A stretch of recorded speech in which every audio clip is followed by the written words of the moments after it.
Tak, dobrý den, dobré ráno, dzień dobry. Hello. Good morning to everyone. Welcome to the second day of our International Teaching Week here at the Faculty of Theology in Olomouci. I would like to especially welcome our guests from Poland, Damian Guzek, who is ready to start our first lecture today, or teaching session we have. So welcome to Olomouci, it's our pleasure to have you here. Damian Guzek, he's from Poland, but he comes from Brno, where he's currently guest speaker or visiting researcher and visiting fellow. But his alma mater, or his place of residence, is University of Silesia in Krakowice, where he teaches at the Department of Journalism and Media Communication. He's one of the leading experts on that field, and today he will let us to insight into his mind, into his research, starting with the topic of digital papacy, types of authority in the digital world. So welcome to Olomouci, and the floor is yours.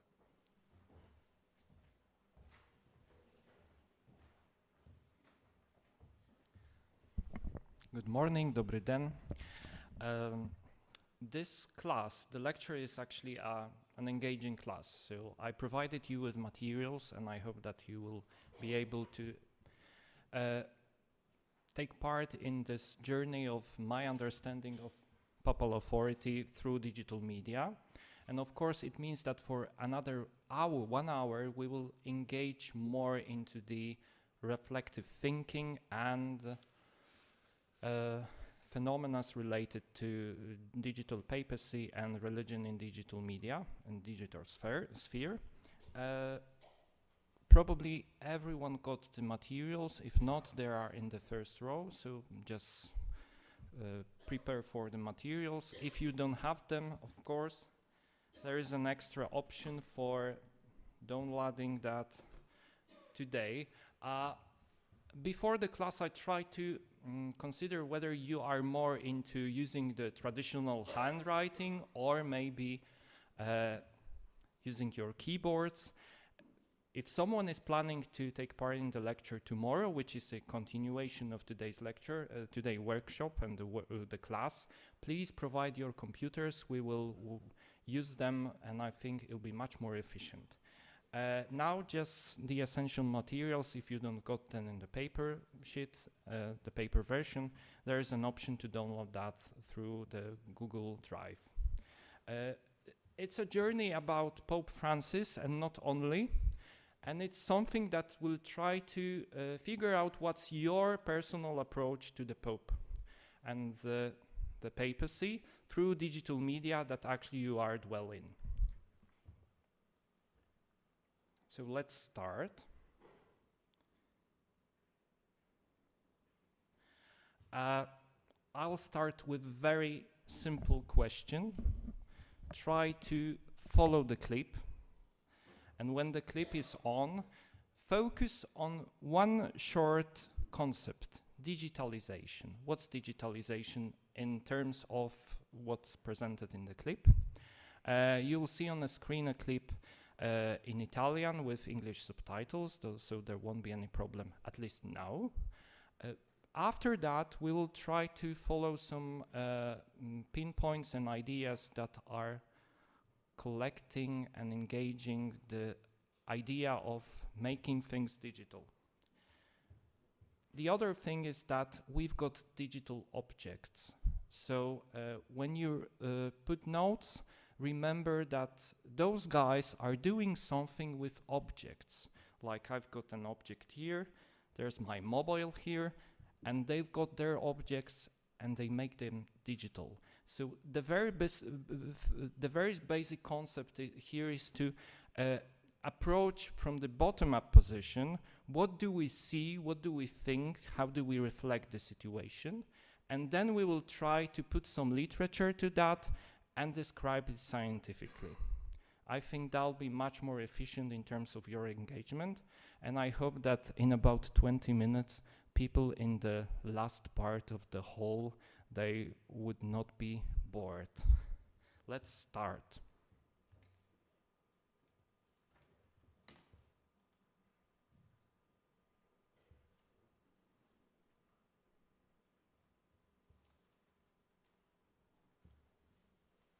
Qui ci sono i tesori della Chiesa e dell'umanità.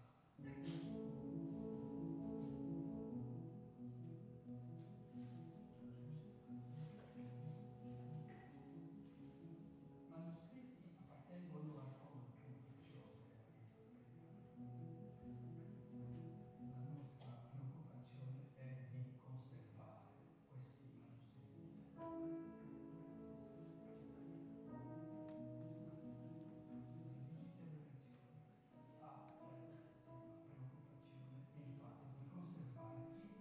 Mettere a disposizione non più gli originali troppo fragili, la coppia perfetta. La nostra storia a un certo punto ha quelle opportunità quasi casuali. I nostri esperti nell'informatica e in fotografia hanno l'opportunità di incontrare persone di epoca. È nato il desiderio di camminare insieme, di scommetterci insieme. E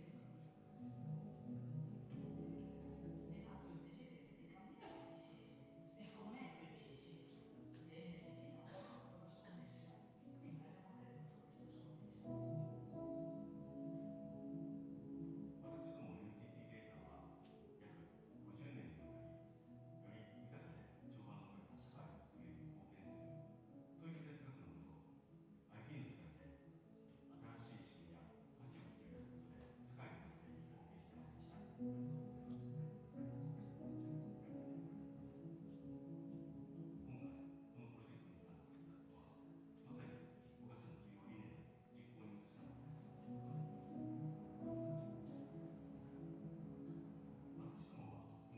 ルアーカイブという IT の技術をもとに長期保存はもちろんのこと閲覧活用といったより新たな利用機会を実現する仕組み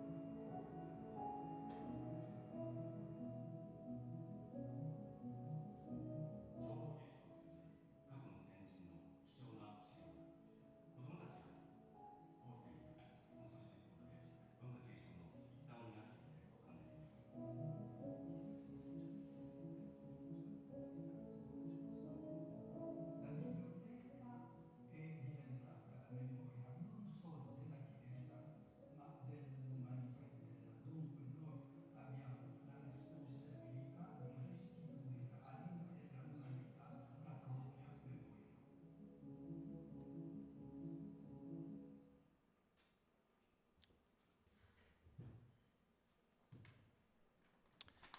I'll give you 1-2 minutes for describing your approach to what's digitalization and what do they actually done with, what have they done with the digital objects or the normal objects that they make them digital. Then we'll discuss this issue and we will briefly summarize that through some parts of the literature. So just put down what's digitalization in your mind now.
Okay, the model here is very simple. Now I provided some slide with my understanding of the term, and I would like to engage you to discuss whether we think in the same way about the problem we actually got. The first one of decoding what's digital is the option of preserving and disseminating a perfect copy of something that is real. Who of you thought in the same way and could add something to that? Please, the floor is yours.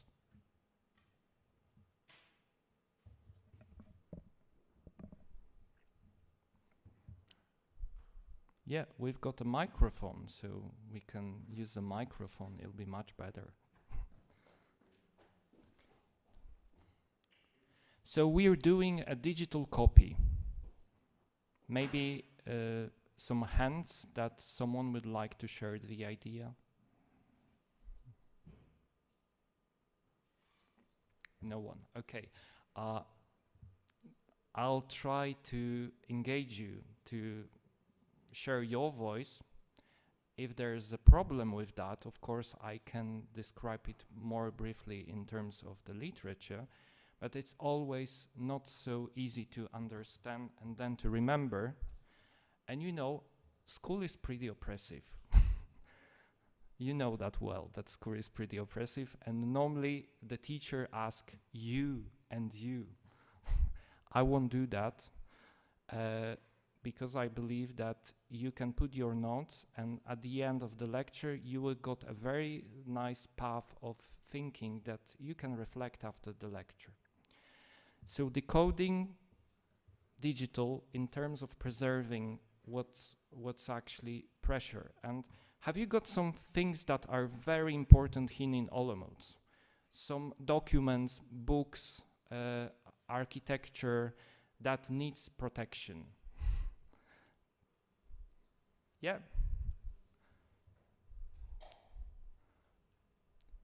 There is this statue, you know that, the UNESCO one, which is a World Heritage. And my question is whether it's possible to make it digital.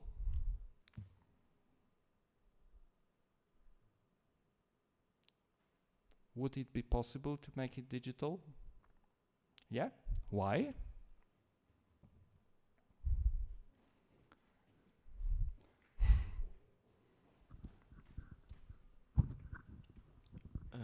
So it would be possible to like 3D scan the statue and have it like digitally backed up somewhere, and like people from basically make it that people all over the world can go online and look how that statue looks like basically in real time. Yeah, that's one of the most important responsibilities we've got. And in general, when we've got something digital, it means that we have a perfect copy, and it means that we use our responsibility. We've done something to protect some value. And of course, you don't have this experience, you don't have the heritage of collapse of the whole town. Maybe there's one, yeah, that Nazi Germany, they finished one of Czech's town. Some parts of Europe were demolished totally, like Warsaw, like Leipzig. And people restored buildings, not documents, but of course buildings, because they had some drawings and some materials that they were able to do so.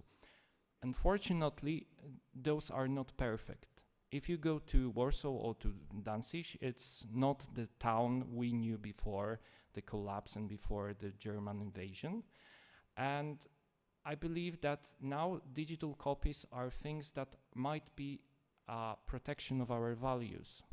So if we got a column here in Olomouci, but we've got also nice and very old manuscripts, it means that perfect copies are used for responsibility and for shaping people and people's values. So in Olomouc, there'll be a value of those who live here, these people who are actually from this part of the region, and also the whole Czechia. That's very short idea of digitalization. So making digital copies, and just try to figure out whether it's possible to put Pope Francis to a digital copy. That'll be the question for the following part of this class. But before, we've got a Spanish-speaking conversation with Pope Francis. And of course, it's not so important what does Francis say, but maybe if there is someone who speaks Spanish, could translate the part of the Pope talking about computers. And I've got one question, and you put your notes to the paper sheet. What's the strategy of the Pope in terms of using digital media?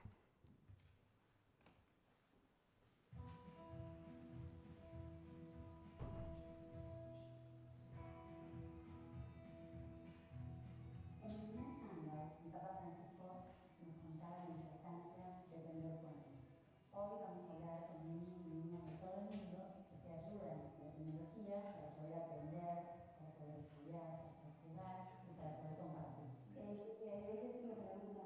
Decime. ¿A ti te gusta hacer fotos y luego descargarlas en el ordenador? ¿Querés que te diga la verdad? Yo no sé Espera. manejar el ordenador.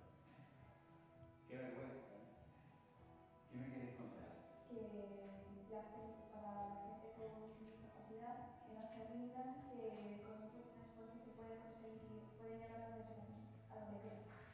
Muchas gracias, Isabel. Y sentí como te aplauden. Your yes, what do you do when you face something difficult? Primero, no enojarme. No hay que asustarse nunca con las dificultades. Nosotros somos capaces de superarlas todas. A pedirle ahora que nos diga a usted, Papa Francisco, un mensaje para los niños. Cada uno de nosotros tiene un tesoro adentro. Si lo guardamos encerrado, queda ahí encerrado. Si lo compartimos con los demás, el tesoro se multiplica. Es que no escondan el tesoro que cada uno tiene. Muchas gracias, Papa Francisco, por sus palabras. Ahora nos vamos todos al piano para darnos la mano por la paz.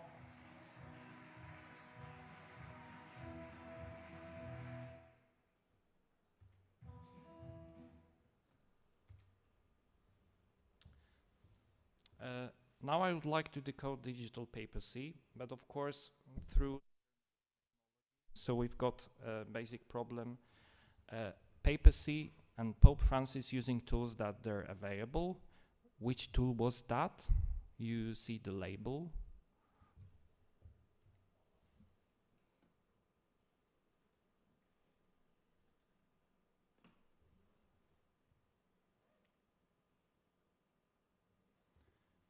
So there's another slave of Google, at least the very important guy. And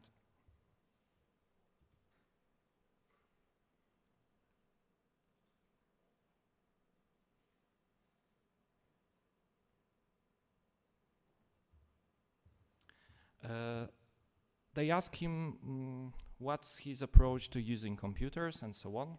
Does anyone speak Spanish here? You know what he said? In Spanish, computer is ordinador, l'ordinador. I know that also there are few languages in Europe that computer is not computer. French, Czechs, and Spanish. Yeah. So I know that you've got počítač, which was always very, very funny because it's connected to Polish writing and reading. Here, the Pope says, actually, I don't use the computer. So I'm using Google because they ask me to do so. Probably he doesn't know that that's the Google idea. I don't use the computer, and it's so funny when I'm telling that to my colleagues. And the other part is that what's his audience? Who's taking part in the conversation? we found just disabled people. And of course, it's very important to show minorities and different parts of society. But here, there's just the emphasis on disabled, those who actually need extra needs in using computers. And in opposite side of them, there's Pope Francis, who doesn't know how to use computer. That's your Pope. And definitely, this guy is not the digital Pope you know, because you're the audience of digital environment, and your approach to using digital and hybrid media is slightly different. And through the course of this presentation, we will see what's going on and why you are so far away from him. Sometimes I think that this clip was a top level of Pope who's naive. And maybe I'm wrong, but we will see through the course of the following slides that there is a tension. To decode digital papacy, I would like to start with very short introduction of one book which is very important. At least it seems that it's a completed book which shows the whole landscape of digital church, or the Catholic Church engaged with through digital media. But there's one problem with the author and the book content. Andrew Lynch offers an in-depth introduction to the current world of Catholic Church and its relations to Christianism, but digital is just the condition that through this condition we got access to the world. So digital world is treated like a layer. It's just one of those veils that we are engaged in or we are dealing with, and this layer is just one of the most, but not the important layers of the world. Is it digital world important for you? Girls in the last line, you show me that it's important. Why? Yeah, we've got a microphone. No, please.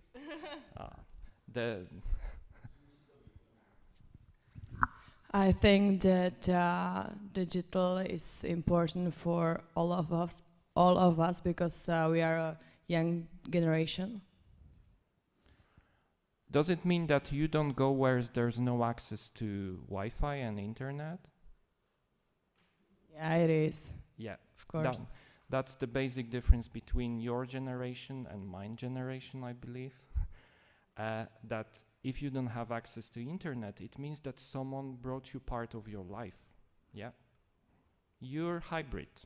I'm not. I would like to be hybrid, but maybe I'm too old. So we are thinking about thank you very much for taking part in this conversation, and now we are thinking about digital papacy, which is actually observed by two different worlds of the audience. So there's the audience of oldies who are here and there, and there's the youth generation, which is purely hybrid and purely digital. And in many sociological works, it is a condition of distinct and diverge between generations. Maybe it's also a condition to diverge and distinct between approaches to spirituality and church living and so on. So what's the digital papacy? I will start with very brief introduction that papacy is the office. You know, St. Peter's pens, so the office of the Pope. It means that there is an office with a jurisdiction. So the law to rule. There is the power to judge. And this power got Pope Francis under his authority. This authority is, of course, the Vatican State in terms of, let's say, international relations. But for believers, Catholics, and in general for spiritual people, it's his jurisdiction under believers. So he's your judge, the guy who doesn't know how to use the computer. And that's the problem. Because you go for, let's say, Youth World Days, and you see that, oh, he's one of us, I love him. Yeah, but he doesn't know your world. And that's probably the problem that we are dealing with now. We've got the papacy. So how to decode the digital papacy? I will put some digital layer to that, and then we've got something which is quite different.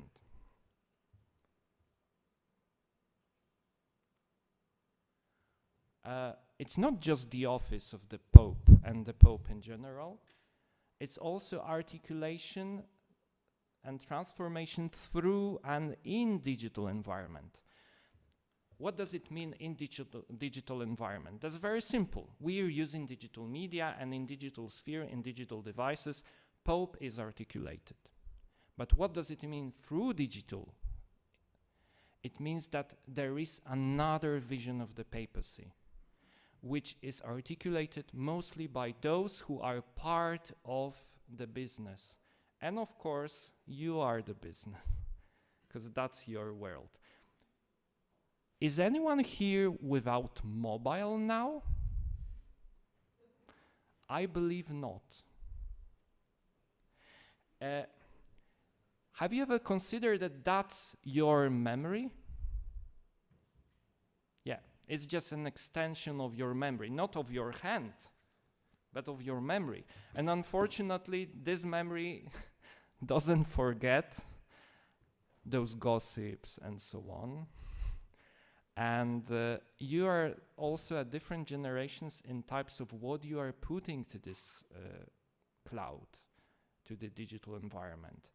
Your emotions and affection to human's body, relations, mindfulness, it's totally different than ours, means the old generations. Because you are using your life through digital devices. You are experiencing your life through digital devices, while we are just living. It's different. That's the digital Pope. Here you go, the digital papacy. But of course, that's just the non-confessional expression through memes. So we don't know who's the author, and we don't know what was the purpose. Probably just something silly and so on. I will start, in case someone doesn't know what's going on here. There's the John Paul the Shrek, which is considered as a blasphemy for many believers in my country, but for youth generation is just a reminiscence of the very funny quote, GP2 and so on. They're laughing at the Pope. They don't know who's the Pope.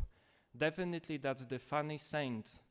So he might be also funny Shrek. There's no problem with connecting that. Everybody knows, or at least heard about Games of Thrones. So everybody who watched Games of Thrones knew who was the High Sparrow. And for someone, this guy is also in some way similar to Pope Francis. Have you ever considered both as the same person? You noticed that? No? Okay, but for me, when Benedict XVI was elected, the very first moment I saw him, I thought, oh my God, he's like Emperor Palpatine. And that was years before memes. And of course, he's the evil guy now. Now, of course, now he's not. Now he's a very funny old guy who's the consciousness of the old church. But just 10, 11 years ago, he was the evil seed. He were responsible for establishing the new order of the church and so on. And we see what's going on now. There is the opposite. So that's just the non-confessional approach and story to digital papacy, where through digital environment and digital media, we are dealing with the authority of the Pope. And through my next lectures, I will try to share with you which types of people are actually engaged in this kind of business, who's not, and why for someone it's enough, it's too much, and for others it's just a matter of their funny moments on the internet while they're surfing the net. And here we go, the very confessional approach, which might be misleading, but it's treated seriously by those who are, let's say, traditional Catholics and people representing counter-publics.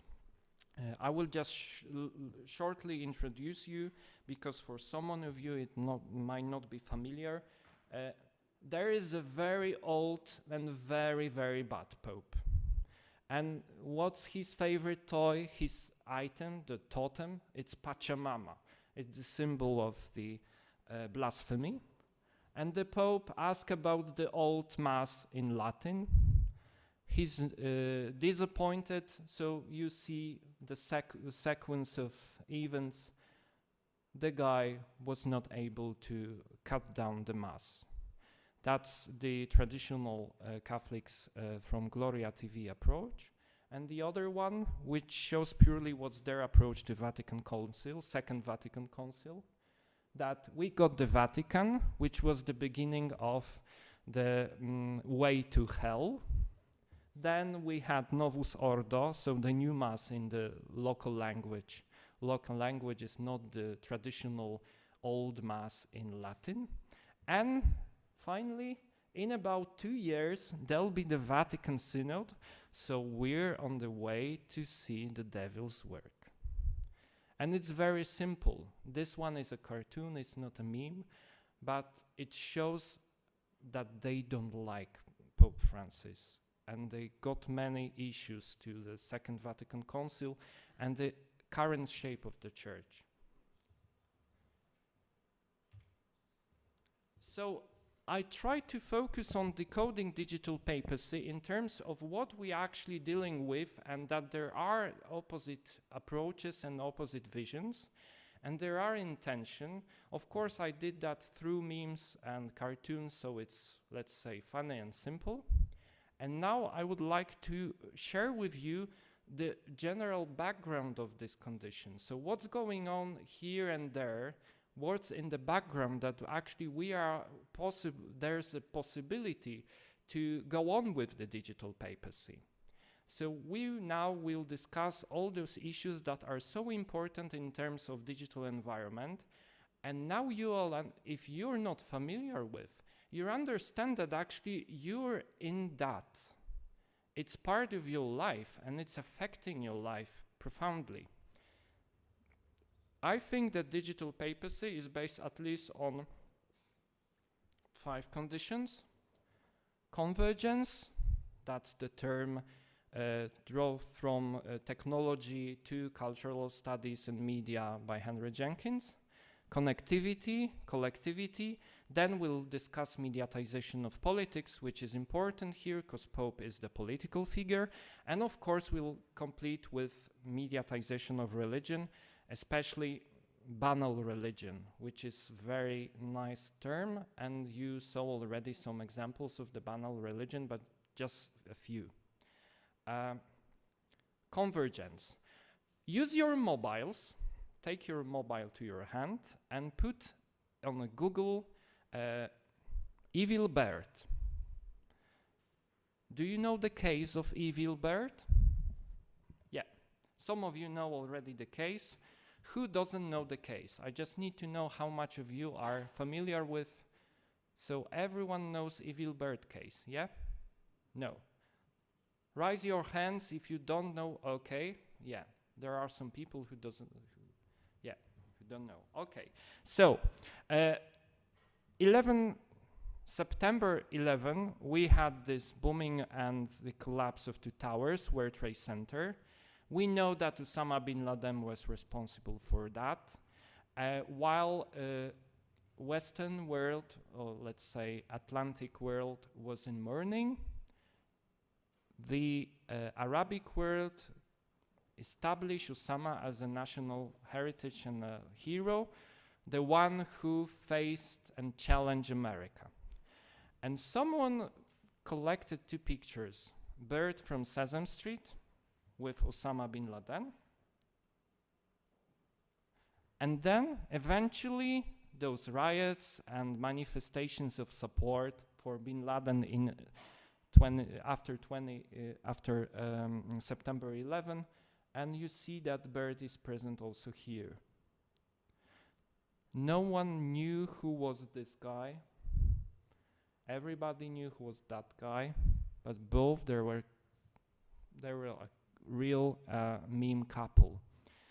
And it shows that we've got the very first concept, which is so important in terms of understanding what's going on in digital sphere.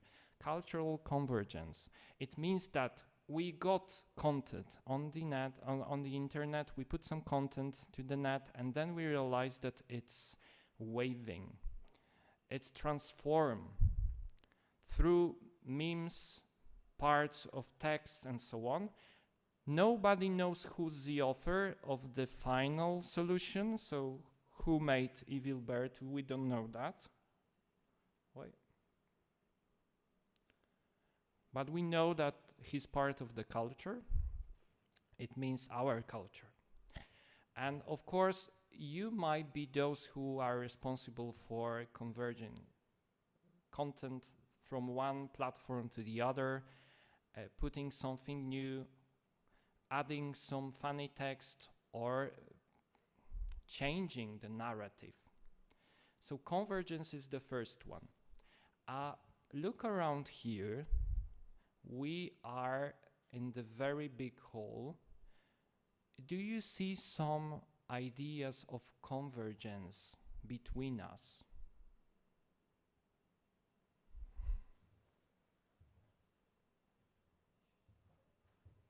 Yeah?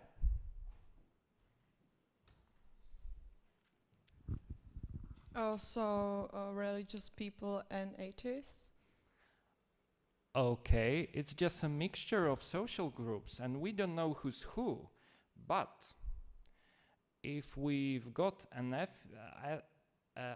atheist with, let's say, a T-shirt here, I want to believe, that might be a convergence. Because someone made the T-shirt, the others sell the T-shirt. The T-shirt probably is possible to buy on the internet. You know, it's just a mixed market. The idea is very nice, that we can distinguish between people and their values, but we need to add something that there's some kind of unpredictability. I don't see any kind of convergence between us. We're quite modest, and in some way we're quite decent. No one's here with red hair or with, I don't know, speakers, earphones, and so on. Yeah. So university is still one of those places where convergence is not so popular. But you leave the hall, you leave the building, you're using mobiles, you're using apps in your mobiles, you are doing window shopping, you are mixing your conversation with friends with your conversation through telephone, through your mobile. That's purely convergent. And of course, we hate when someone talks to us and in a one moment it's something like, sorry, and then it's a mixed conversation. But have you noticed that nobody says sorry for that? Because it's normal now in your generation. It's rude in the past generations. We go from convergence to decoding, another term which is connectivity. And here, very important thing is the approach to connectivity. Do you feel that internet brings emotions? We've got sharing, liking, following, friending, trending, favoring. Do you think these are emotions?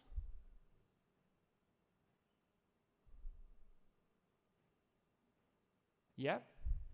Okay, I can show you something. I'm here, I'm seeing you, I'm thrilled. I'm thrilled. Or something like this. I'm thrilled. If I use my mobile, I put hashtag I'm thrilled. There is a difference.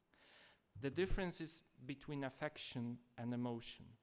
When we use some digital devices, we are affecting our minds and we are putting to the internet, to the digital sphere, just representations of our emotions. Emotions are not there. I don't know whether in your language works that you can talk to each other using just 2 words, like in Italian. A girl and a boy. Girl, ma, boy, b, ma, b, ma, b. That was a very, very unpleasant conversation. Do you got this in Czechs? We don't have it in Polish. A conversation that is in between words, just using 2 sounds. B, ma, b, ma. You've got that? Okay. It means that there is a high context. And just try to put that to internet. There's no option for emotion. There is only an option for affection. So another issue which is in many ways conditioning world we are deeply in, that's the connectivity. We are connecting to others through different practices, digital practices. I can put, actually I don't follow Facebook so often, but let's say that in my business, Facebook is the traditional option to sharing that you did something professionally, let's say. Oh, very nice conversation, exquisite meeting with students from Olomouci and so on. I put that on Facebook. My colleagues and my friends there like it. Where's the emotion? You don't use Facebook. The last moment you had Facebook was the moment you realized your mom wants to add you to your friends, I believe. Which is the social media that you are so deeply into? You surf through the net and you're using exactly this type of social media. Which one?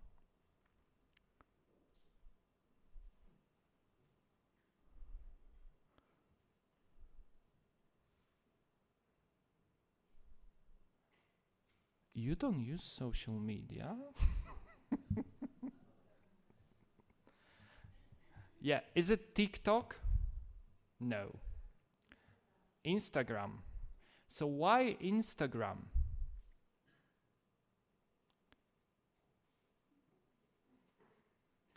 Are you beauty on Instagram? Glamorous and so on? Of course, it's just a question with no answer. There is an app and you're doing this or that. You know which one. And you're losing a chance for ultimate love just because the nose was not exactly in your type. There's no option for emotion. There's only option for affection. Liking, disliking, it's another type of practice. It's a digital practice. In real life, let's say you're going on a date. In about 3 seconds after meeting the person, you're doing something like, sorry, you're not in my type. Bye. Yeah, it doesn't work. So, highly connective options for meeting people. So we're in touch, yes. I'm sorry, I just wanted to ask, what do you think about online friends? Is it possible to connect with someone online? Yeah, of course. We had a lot of studies about online friends, and especially in groups of disabled people and those who are not able to come to link whether the group is very homogeneous. So it means that, let's say, you are fan lover of horses and you're riding a horse and there's just 10 people in your town, another 10 in the other town, and you're in touch through the course of your digital devices. But the very basic issue is that you are specific hobby group. So when the interest is losing tempered, it means that we are also losing the option to being connected. In normal relations, when we are replacing something, like I know so many people who found their love through internet, in some way that replaced them the option for traditional dates, or at least meeting people through, I don't know, dating agencies, clubs, pubs, church, and so on, because there are many options. And I think that it's just a beginning. It's broadening, and on the other hand, it's also narrowing. So you are open to different kind of people. You can meet and get in touch. On the other hand, some people would never decide to go there on this kind of digital platform. There are so many people who are actually waiting in the park for a conversation, and nobody wants to talk. And if someone asks you for a favor or start to talk, let's say you go to the park and there is a conversation. Normally you'll think that this person needs a shrink. Why you want to talk to me? The other option is that, let's say you're visiting your parents and the conversation is pretty boring. So your mom is asking you something, and of course you reply, and the conversation is something like, yes, yes, you're right, yes, of course, yes, yes, yes, yes, yes, yeah. You're losing attention. It means that there's no option to get in touch.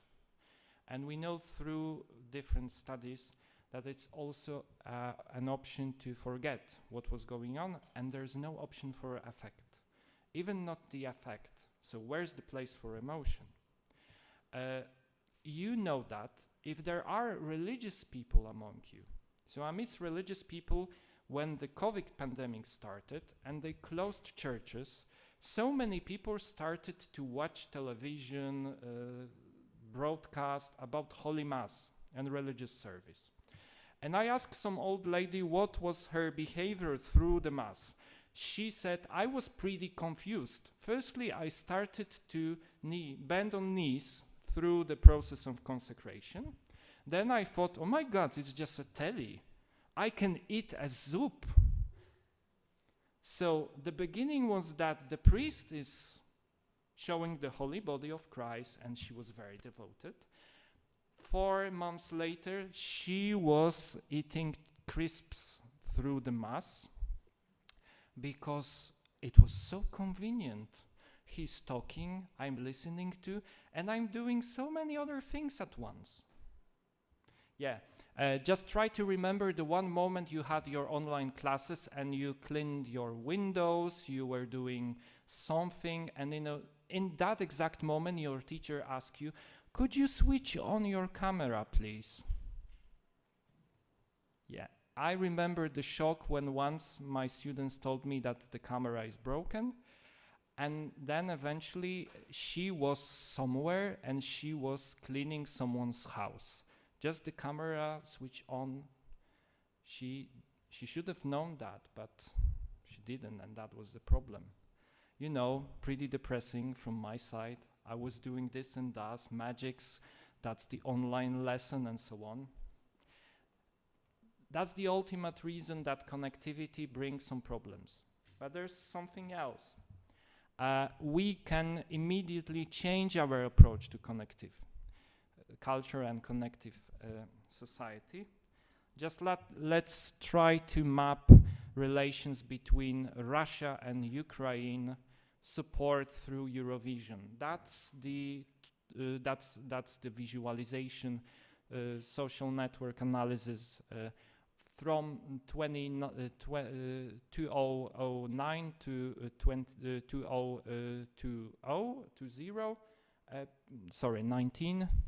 2019, presenting the average measure of voices, and you see that Ukraine and Russia, they were supporting each other on during the European contest, the Eurovision contest. I believe that now there won't be any option for Yeah, besides, probably Russia would not be able to take part in the competition. Another issue which is quite important is collectivity. Collectivity, it's something what you are doing now here. Look, we are in the nodes. There's another node, there's a one node there, and that's the end of the hall where we've got a row of people. Probably you know each other and you like each other and you always take the position there. There is a group here and there. These nodes are expressing your collective identity and your collective intelligence. So you're connected not only through the physical space, but in fact, probably you can talk to each other through the course of this lecture using your mobiles. I love Quora because they ask very silly questions, and sometimes they ask those questions that are so profound in terms of international relations, history, and so on. Many stereotypes might be banned through reading answers of Quora. You see that here, oh sorry.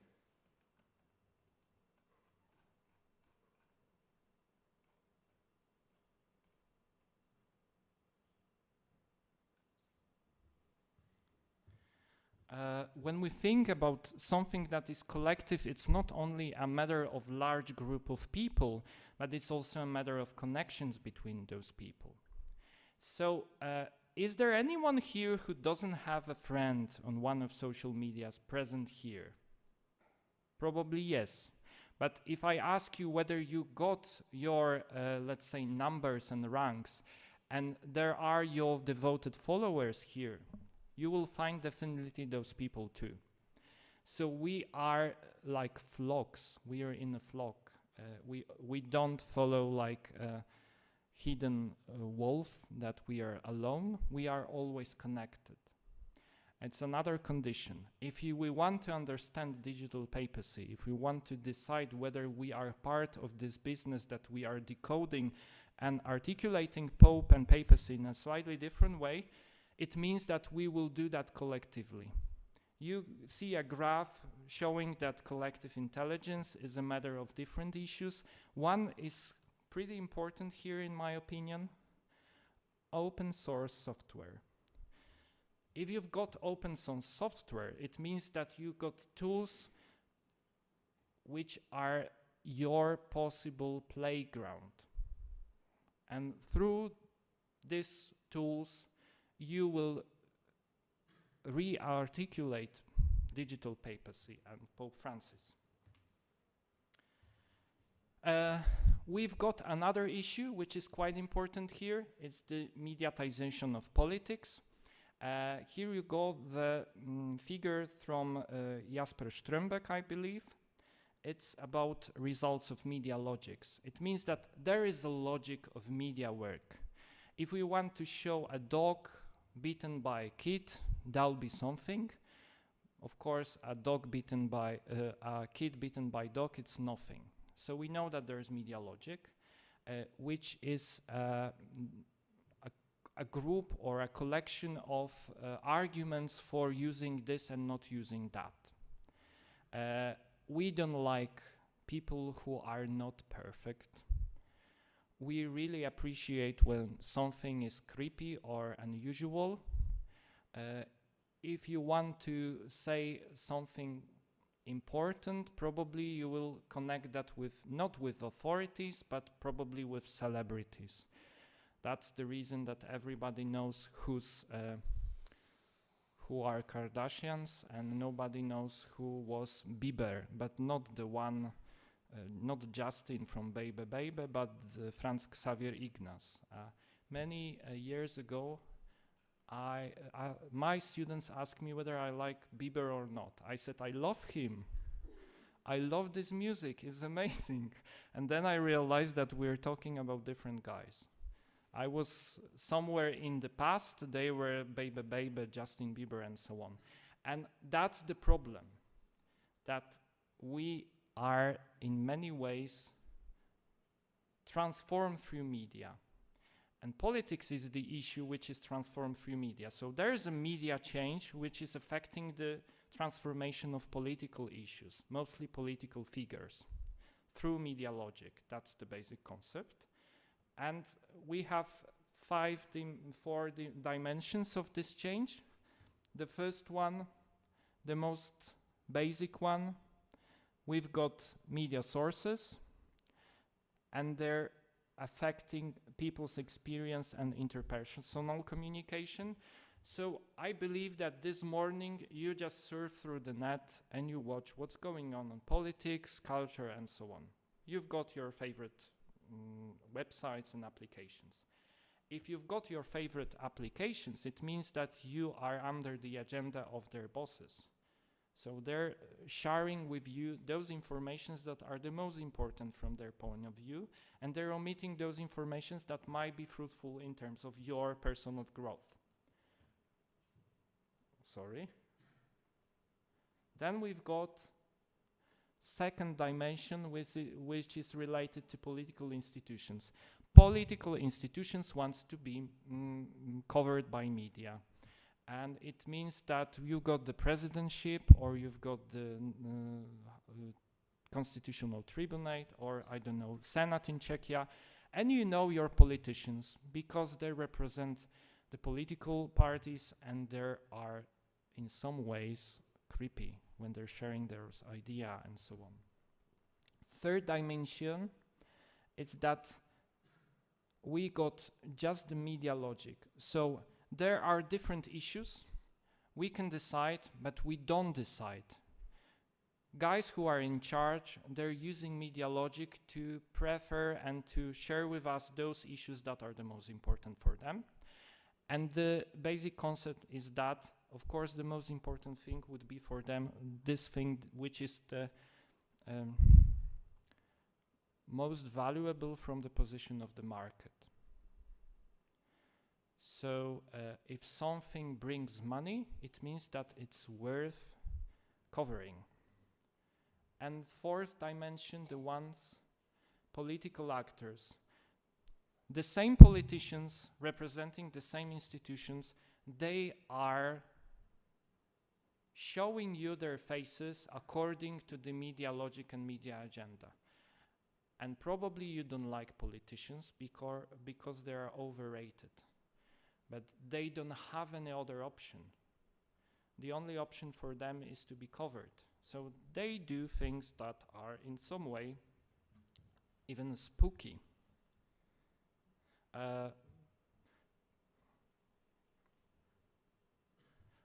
I will start next lecture tomorrow with something which is very important in terms of my work and academic research, and that's banal religion. I just wanted you to know that there are different shades and grades of Emperor Palpatine and the evil Lord Sith. So through those conditions that we already discussed, you will got the option to see every layer you actually you're surrounded by in digital media. And now let me just shortly provide you with what to do with the materials that you have with your conditions. I ask you to fill those parts of the paper sheets to got your impressions about questions and my askings. If someone is coming for the next lecture, just briefly summarize what's going on there. So what's your way of thinking? The basic question is whether you are pinpointing this, or that, or you doing you're putting some kind of a narrative. I'll start with this, and then I go that direction, here is the direction, and so on.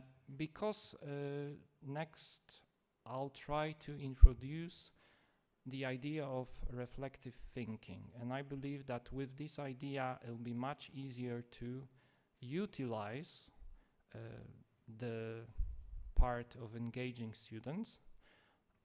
Take your computers with you, your laptops too, because I'll try to do something like this and engage you through the course of writing down in your computers, and we will see results on the screen.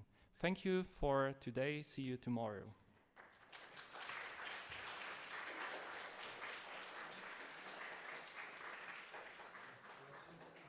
Oh yeah, if there are some questions, of course.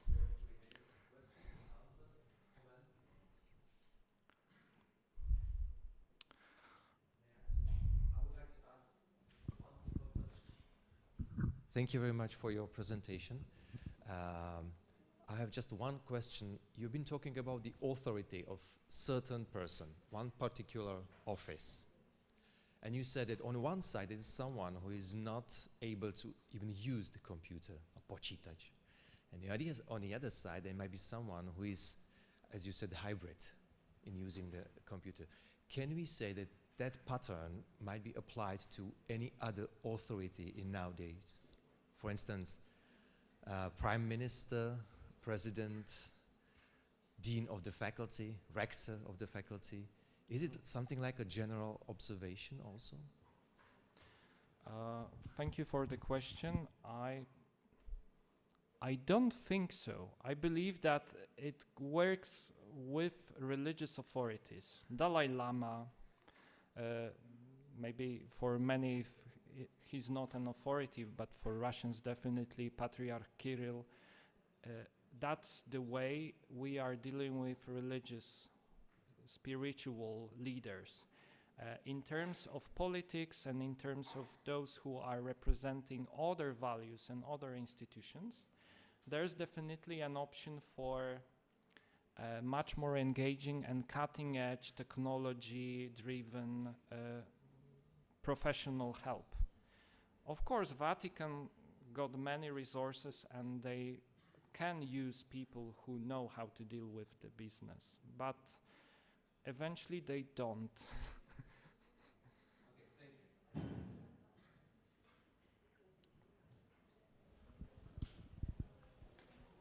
Hello, thank you for the presentation. My question is, what is your personal attitude to the modern technologies? Because you was telling us about the digitalization and said that this is important, and then you started to criticize the modern technologies and losing emotions in the social media. What is your personal attitude to the social media, modern technologies, and etc.? Thanks for the question. I spend 8 hours a day working with my computer, mostly if I don't teach. Currently, mostly I don't teach because I got so many projects. I'm tired of the computer and technology and everything which is connected to technology. That's my personal that's my personal problem, because when you do a research and you see that some digital platform or just a traditional object, they're demolishing people's life in different way. And this one, the mobile and computer, maybe not computer, but the web, they're much more profound. Then it sounds creepy. You know, in about 10 years, we will have the accumulate collection of our thoughts, memes, talks, conversations, and everything we put to the internet. Maybe they will offer us our virtual avatars, like in Korea, South Korea. I don't like this. I know I'm part of it, but I would like to be the oldish one. But why not? This is how things goes. Like we can do nothing with this. Yeah, right? Because it's. I'll talk about it later tomorrow, because there's another approach to authority, algorithmic one, and this one is mostly without reflexivity. They offer you something and you decide or not. You can say, okay, I don't want it, and you're excluded. Yeah. When I was a young student in Italy, that time nobody in Poland knew what was Facebook. and they just set up Facebook in the US, in the UK, and then in Italy. I got back to Poland, and I was the only communicating through Facebook. That was something weird. Now everyone got Facebook. 2-3 years ago, I was able to collect all materials, posts, pictures from my Facebook. You just clicked something and they were collecting everything. I was shocked. I don't want this on the internet. Yeah. Thank you, but I guess we can do nothing with this. Yeah, maybe we can. It just depends whether Yes. they'll switch off the electricity, and we'll see. I still wanted to ask, I'm still a bit confused. When you talk about the absence of emotions on the internet and about relationships on the internet, isn't it quite a contradiction? I feel like emotion is quite fundamental in building a relationship of some sort. So how is it possible to build a relationship online if we don't have emotion online? It's quite tricky because it's a two-step condition. The first one is that, of course, it brings emotion. Everything in the digital world is designed to affect our emotions, but those emotions are here in your local sphere. You're putting just representation to the net, and this one is different than what's actually inside your brain or your heart, yeah? And then when you meet people after 10 years, let's say there's a group of disabled and they meet with each other personally, presentially, it's just madness. They're so happy that they had a chance to meet. This morning, when I finally saw faces and we say, hello, it's you, I was so happy because I knew people just from conversations, emails, and Zoom meetings. So it's different type of approach. And maybe it wouldn't be so difficult for me if I was born after 1995, but I was born before, and probably that's the problem. For you, probably it's just the same or different type of the same life. There are just different layers, and you're switch on, switch off, but you're always connected. Yeah? Thank you. Thank you very much.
lectures.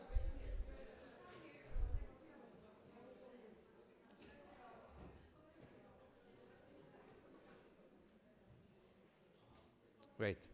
Thank you for your attention. And now I would like to pass a word once again to Rasul Akbari, our guest from Iran and from Berlin, where he is a guest lecturer and visiting fellow, as we were informed.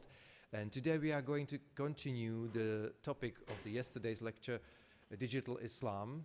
And today, as I was informed, it's about 2 case studies. So, Rasul, thank you very much once again to being here with us, and good luck with your lecture. Thank you. So much. I'm here again. Not again. So, now 2 case studies. Now we already know, at least very briefly, who the Muslims are, how they identify themselves, how their religious lifestyle looks like, and who the Shi'is are, or the Shiites, the majority religious population in Iran. And now 2 case studies. One, religiosity during the COVID-19 and how digital, or actually hyper-mediated, it turned out to be during the COVID-19 pandemic in Iran, and the case of what is happening in Iran today with regard to the head covering protests and civil activism. So the setting for the first presentation is that of the COVID-19 spread, which ironically started in the holy city of Qom. If you remember, that was where the shrine, actually a mosque, was built for the hidden imam, because someone had a dream that you have to build a mosque for me, a place so that people will remember me, so they can come here and pray for me. And this is exactly the same location where a huge number of religious schools and seminaries have been built. Many of the grand ayatollahs of the Shia world, those from Iranian and Iraqi background, live there, and they issue fitwas or rulings, and they hold classes and ceremonies and courses and everything. So there is a huge amount of dynamism there. Luckily, we do have a mouse today, so I can show you this heart of the spider, or mind, I don't know. This is where the capital city Tehran, and 2 hours away drive, this holy city of Qom is located, and this is where the first cases of the outbreak were announced in early February 2020. So very clearly the government started to impose a larger scale social distancing and restrictions to the use of the public space, like schools, universities, certain offices. During these 2 or 3 years, there has never been a complete close down or quarantine in Iran. I would like to make this very clear. Only limited or temporary or restricted access to certain public spaces, including the holy spaces. So as I explained yesterday, you could imagine how important space, place, location are, the physical relation and attachment are for the Shi'i believers, for them to go to these mosques and shrines and connect to God, communicate with the holy, and ask for their spiritual and earthly demands and requirements, and receive feedback from God and the imams. So you can imagine how controversial it would be for the Islamic Republic government to close down the mosques and the shrines, to close down religious space, while according to the law, it has to facilitate religiosity.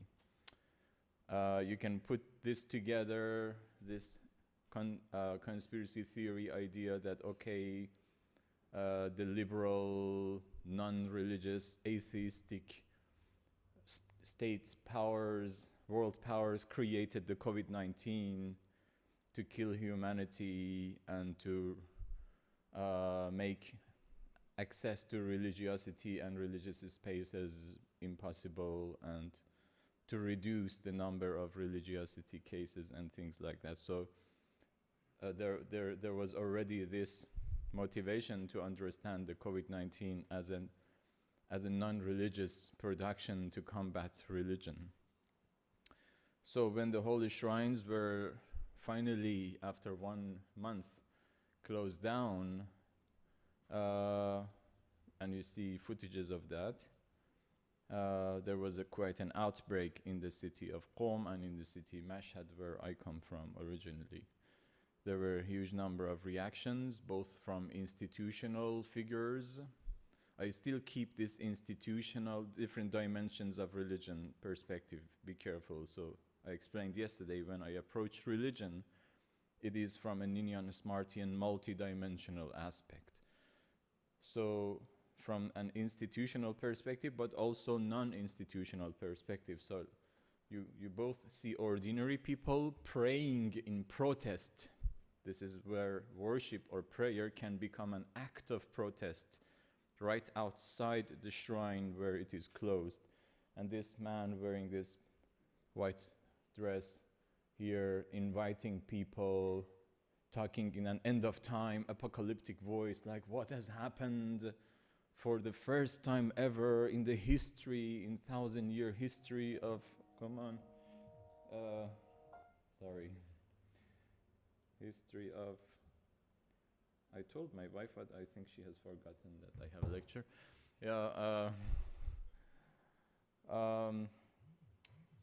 Yeah, for the first time ever, the shrines, these symbols of religiosity and spirituality are being closed down. And by the hand of the Islamic Republic, what has happened? This is the end of time. The world is coming to an end. Apocalyptic, messianistic ideologies over there. This is the chancellor, the custodian, that is the right word. The custodian of the shrine, saying that we consider these holy shrines as places of healing, not killing or not disease. So even during the time of COVID-19, the shrines should be open so that they can heal the people. So that is the discourse. But in the city of Mashhad, which is quite much bigger, and the custodian is somehow more politically connected to the leader of the Islamic Republic, there was a much milder protest, and he completely endorsed the closure, and he said this is the right decision that the state has made. So you see, there is no voice. There is no one voice. There are multiple voices or understandings, even inside the institution. So you cannot say because he's a clergyman or he's connected to the state, so he is definitely supporting. No, not necessarily. He has a completely different voice.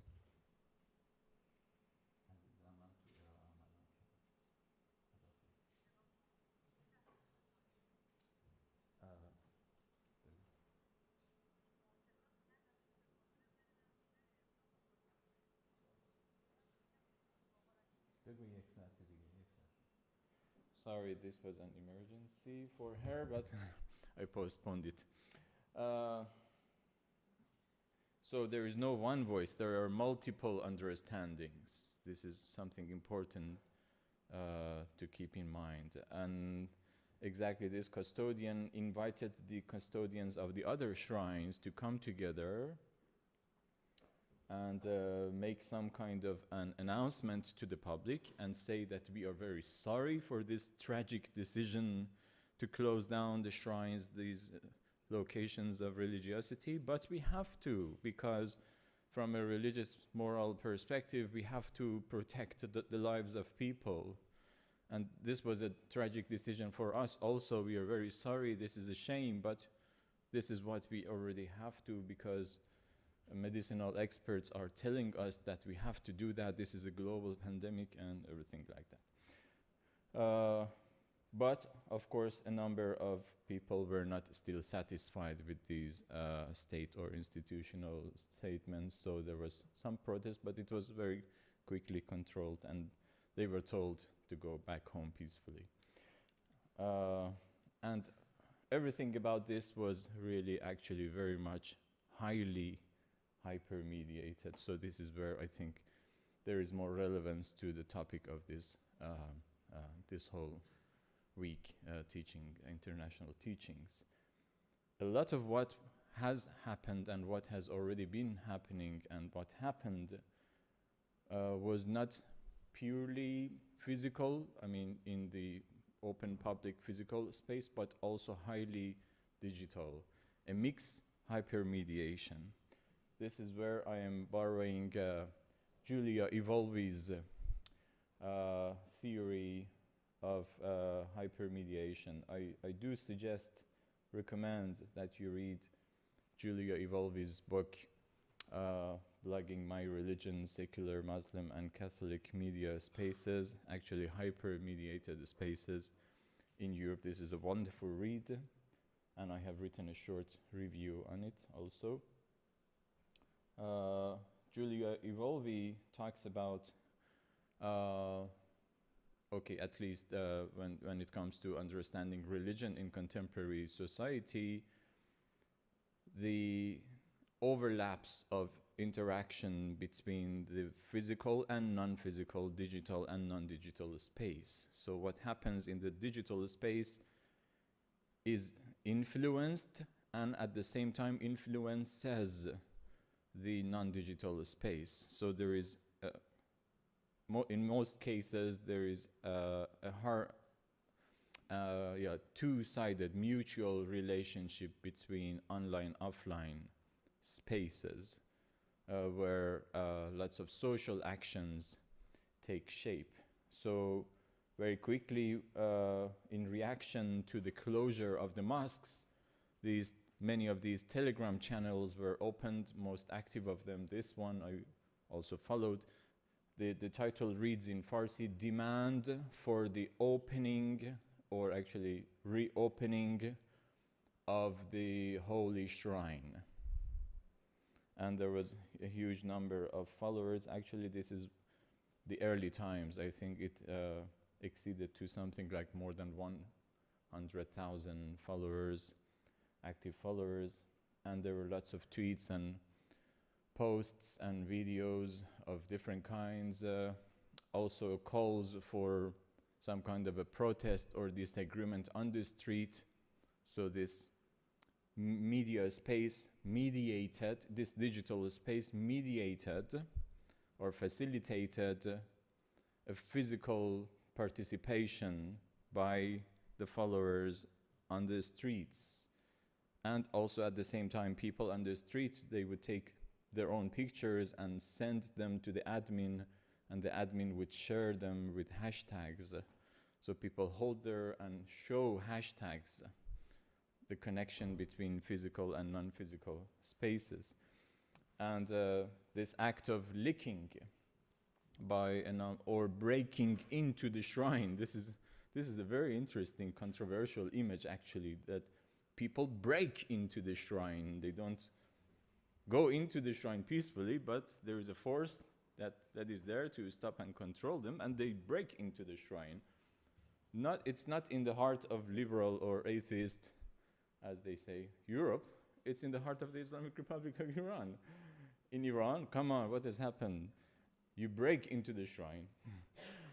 And of course, very clearly, the counter reactions were that these people are extremists. What is the idea behind this one? Why is he licking the shrine? Do you have any ideas?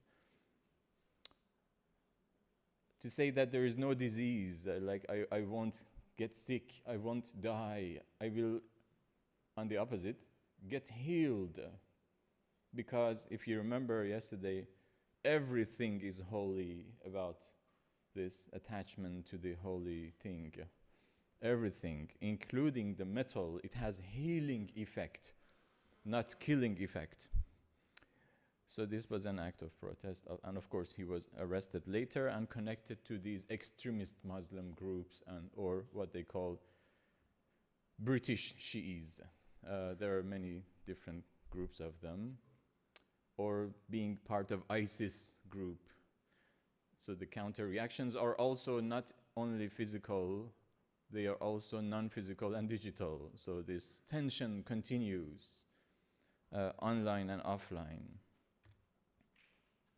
So here you can see the picture of that man over here who was protesting, if you remember, and now there is a closer shot of him using the imaging and visual effect that Twitter and the other channels, but the fun point is that Twitter is also filtered.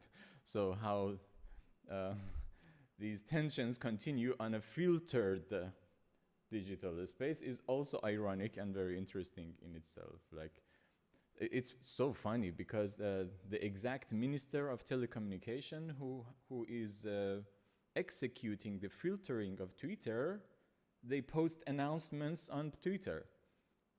Like, hereby we announce that we are filtering Twitter, but of course you use VPN yourself to enter Twitter, so it's a little bit ironic anyway. So it's only bad for the people, citizens, us, the younger generation. So you can see they use the visual effects. These are the commodities that the digital thing provides for you to share feelings and emotions and ideologies at a much higher. This is what Evolve means by hypermediation. It's not only mediation of a message, it's hypermediation of a message, because it brings to you more effective, what's the word in cinema? Special effects, I would say. They are making a comparison between him and the ISIS killers. Like, he is an ISIS killer in the shape of a Shi'i defender of the shrine.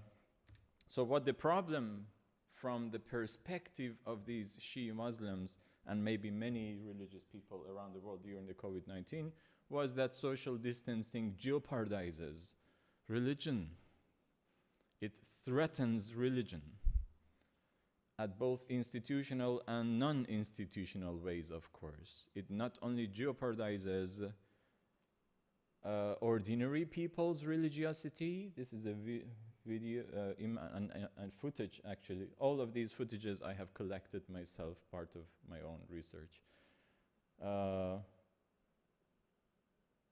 Yeah, this is the religiosity of a Muslim everyday worshipper outside the closed shrine, where he still somehow gets his darshan. I'm not sure if you're familiar with Eastern religions, his visual feeling and sensation and communication with the shrine and the effects of the lights and colors and everything, praying to God, and the leader of the Islamic Republic, who continues holding religious ceremonies but in empty spaces to send the mixed message.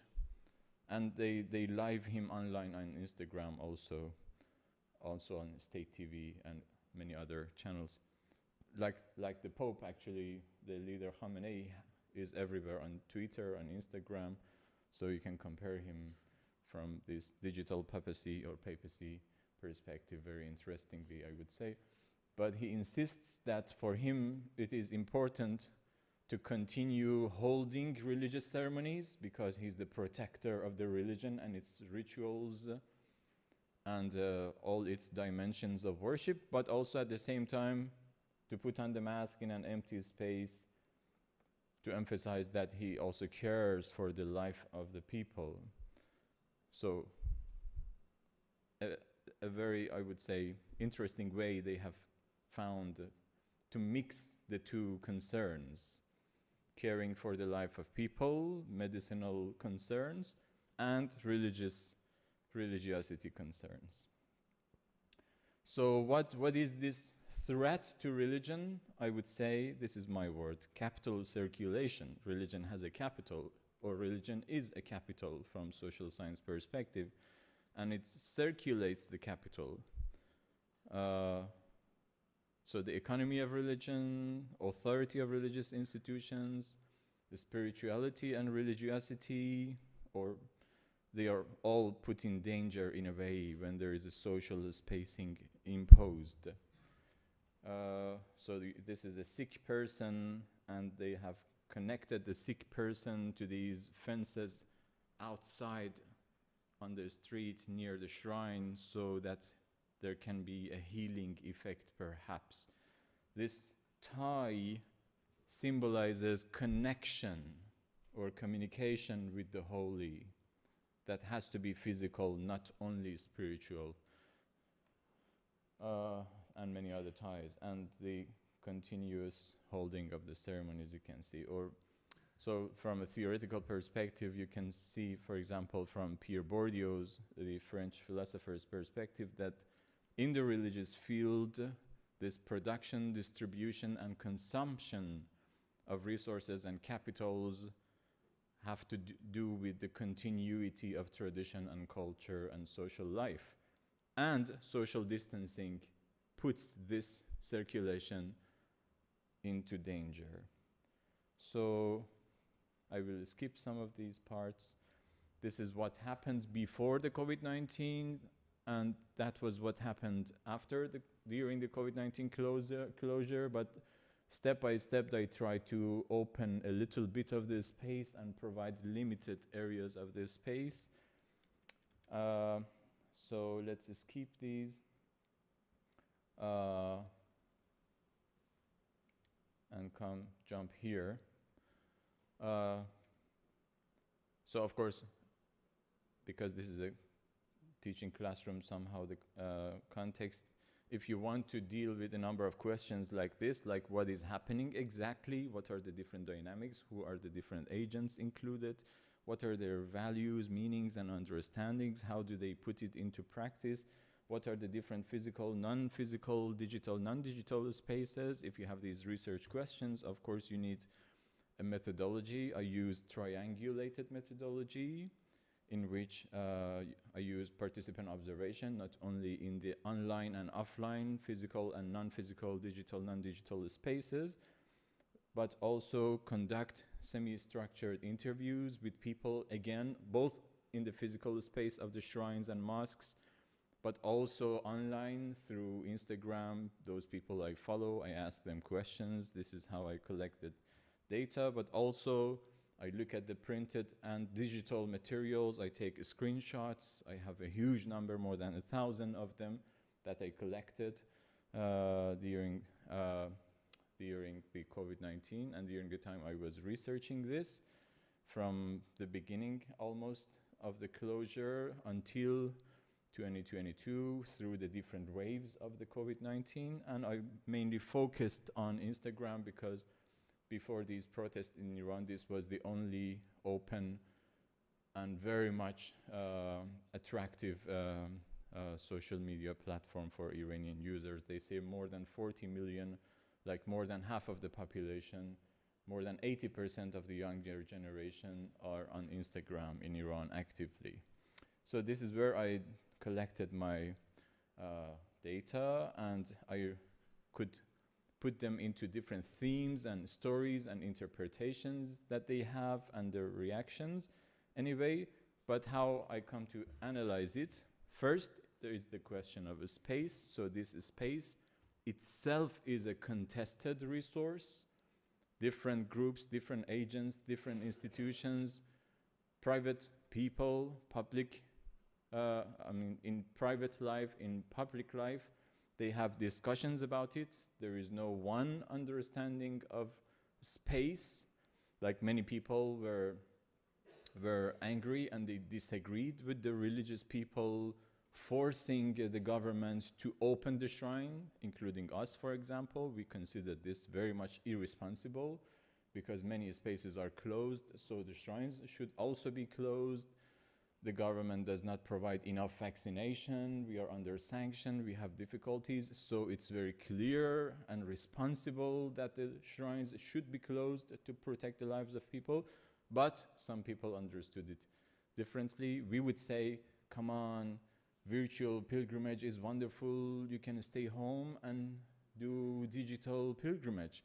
But they would be angry and they would say, come on, nothing comes out of digital pilgrimage. I have to go to the place physically and continue my connection. I need the Imam. The Imam needs me. Let's not desert, abandon the Imam in his loneliness. Religiosity will die. Anyway, so many different, that is how this spatiality of religiosity is a contested phenomenon, commodity, and it also has a lot to do with the public visibility of religion and many other themes. This calls for many sessions, I would say. Another important aspect that I got from these data that I collected was the very important sensorial or sense-based dimension of religiosity, the emotional dimension. So people thought in the narratives that I collected from them, they thought that this spatial detachment threatens their feeling, their existential connection with the holy matter and with the holy places. So it was important for them to touch and to see, okay, online maybe you can have the same visual experience, but you cannot have the same touching experience of the shrine. You cannot have the same hearing experience in a way. So audiovisual is much easier, of course. But how about smelling the shrine odor, the shrine good smells, the smells of the flowers, the smell of the food that is being baked and it is blessed, the taste of the food, how can I have it online? So this sensorial dimension is very important. It's very interesting. One of the very, very famous and viral posts on Instagram, Haram mikham, I want shrine. Like, give me shrine. See? Give me shrine. Like, give me food, give me a kiss, give me shrine. This is exactly the emotional link that a believer would have. Or, گر تو هم از در برانی من دیگر جایی ندارم. If you also reject me and not include me in your space, then I will have no place to go. Where do I go except for your house? Talking to the Imam, of course. Who was the Imam? You remember from yesterday? These children of Prophet, and they were selected in an act of covenant with God as selected group of people who can lead you to salvation. Another important dimension of the data that I collected, everything that's happening is highly hyper-mediated. It's highly hyper-mediated. You see even the hashtags, and people show the hashtags. And they hold them, they put them on paper physically in their pockets, or they spread them to publicize the news and motivate the other people to recruit followers and supporters so that their cause or their voice would be stronger. So the hashtags are not only digital commodities. When you write them and print them and put them in your pocket and use them in the physical space, that's a different level of mediation that hashtag does to recruit people in effect for your own cause. So most of these hashtags are like, Haram ra baz konid, open the shrine. Islamic Republic, why don't you understand? Open the shrine. You are the Islamic Republic, you're not the liberal West, like something like that. Oh, the very interesting point. During this time, the government was somehow more liberal government. There is nothing liberal, but anyway, more liberal, more pro-Western. So they were accusing the government because of its Western tendencies, because they have been educated in Western universities, these ministers and president got his PhD from Scotland, I think. there was a lot of discussion whether he really wrote the thesis or not. Anyway, so you see, people find many narratives to connect to the idea that they have, that these are anti-religion people. And they separated the president and the government from the state. So they said even our leader is suffering from the wrong decisions of our pro-Western state, pro-Western president. See? So he has to be quiet because they fail. See? Like, there is nothing on his hand. The president has to be blamed. So many different layers of narratives, actually.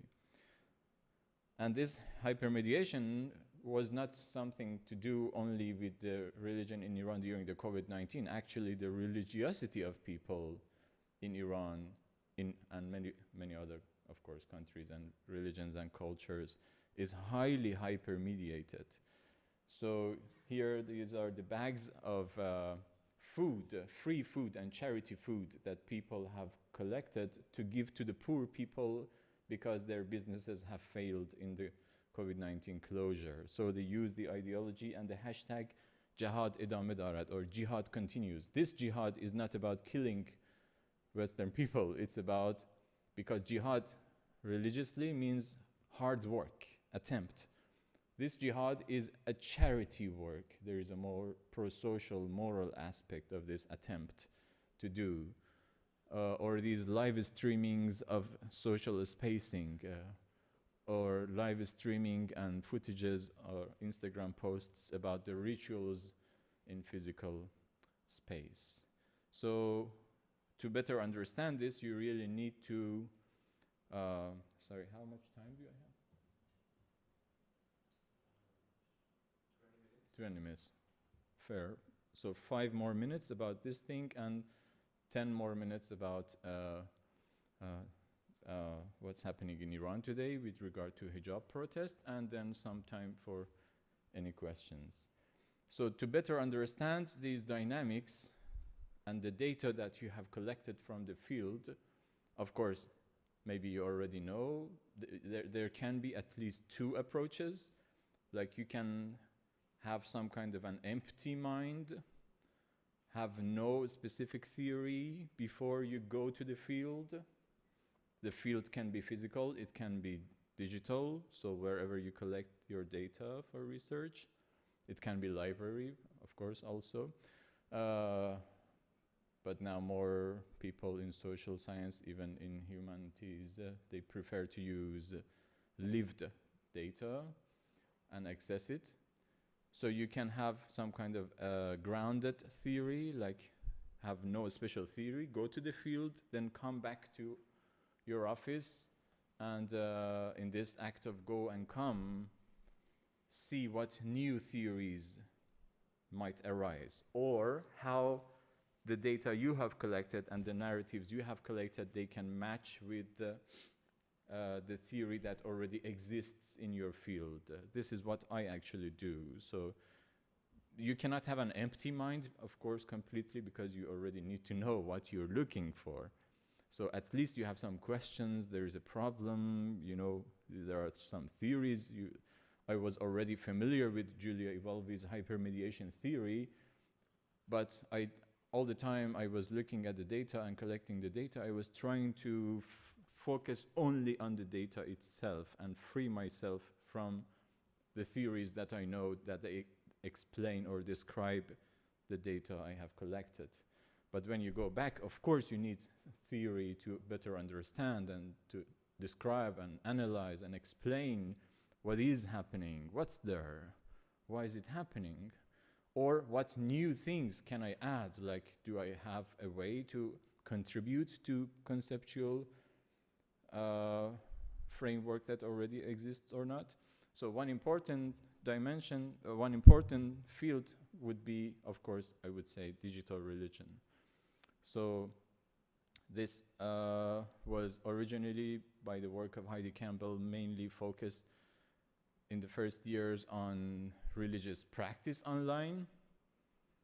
But later on, they realized, okay, when religion is practiced, there are many layers and many dimensions of religion that are being practiced. So it's not only belief and ritual, it's also the issue of community, authority, how these different things interrelate with each other, the embodiment of religiosity, and religion from a theoretical perspective, like how is religious practice different from, for example, purely cultural or nationalistic or social, personal, everyday life practice.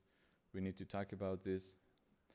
So I do suggest reading of Heidi Campbell's, she's somehow the godmother of, if she likes this term, digital religion studies.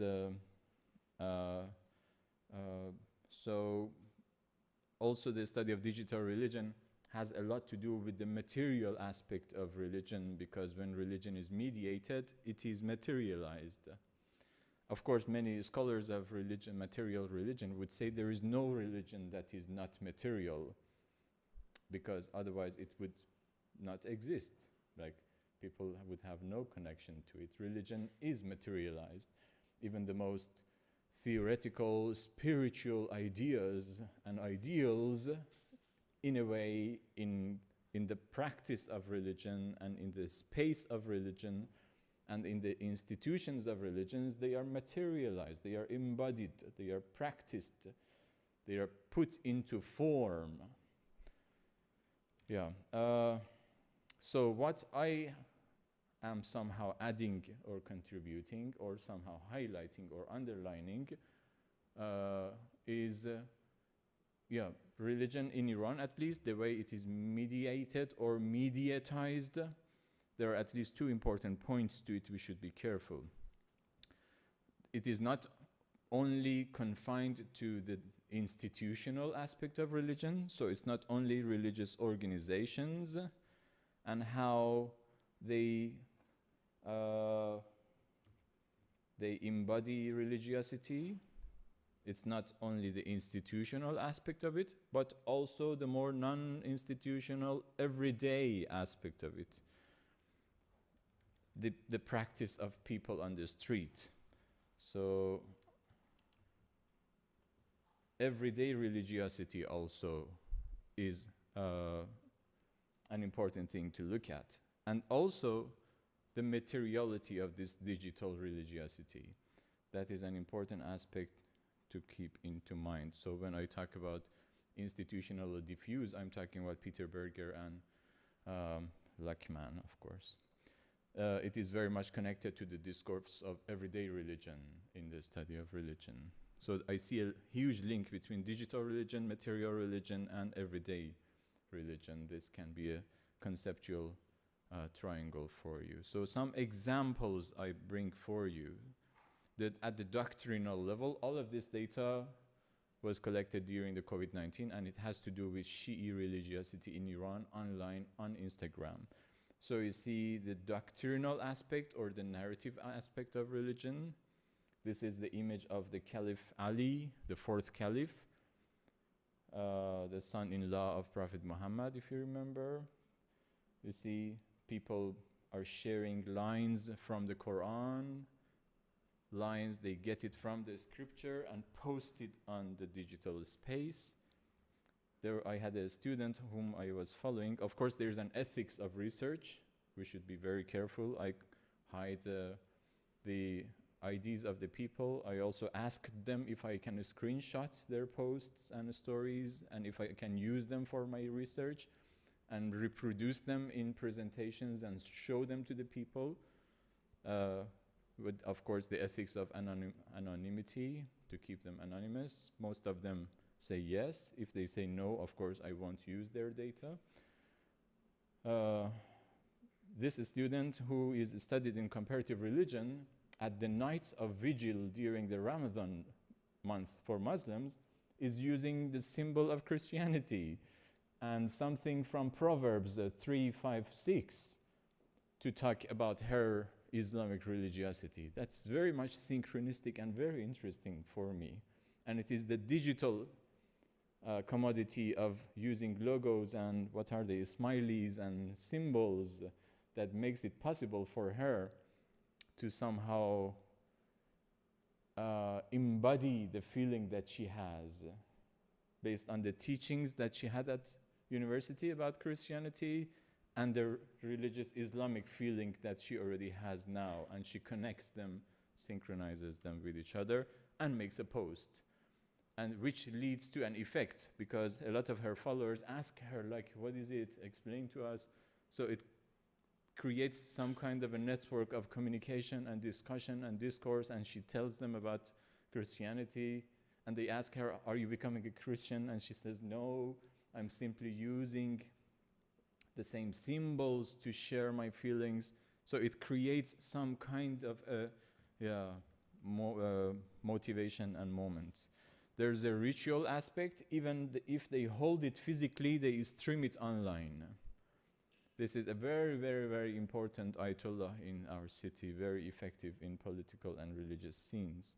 And this is the yard of a university where they are holding that. There is an important emotional and economy aspect of it. They are selling mugs and these different things.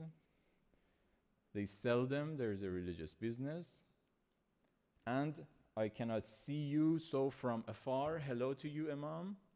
By posting an Instagram, you're saying hello to the Imam because you cannot travel to Mashhad. Not only because it is closed down, but also because it is now expensive during the COVID time and your business has diminished. There are many, many layers to be careful about. Institutional aspect, another important Ayatollah. Before the space was closed and after the space was somehow open, he goes to the place and there is live streaming. Invitation to his speech and sermon on Instagram. And the aesthetic material dimensions, like the food that you cook and you share it, or the morning that you start with the beauty picture and you say, peace be upon Prophet Muhammad and his family, I wish you a blessed day, things like that. Or cake, Pazun Nazril, like let's make cakes and give them for charity for free to kindergartens or things like that. So that is the COVID-19 thing. And now some minutes about what's happening today in Iran with regard to the hijab protests. You already remember from yesterday, observation of the head cover is a must in Iran according to the law, and it is imposed. But for many years there have been reactions to it. Many of the reactions were digital reactions, like these ones that were started by this lady, Masih Ali-Nejad. Perhaps you know her. She's one of the most hated, but at the same time ambivalently loved. It's very interesting. Many people hate him and many people like her. I mean, she's a lady. The originator of these hashtag my stealthy freedom or hashtag white Wednesdays, hashtag my camera is my weapon. What were they doing? 2014, they were removing their hijab, taking pictures. Like in a hidden space, find some space of or location of freedom for yourself and share it with us.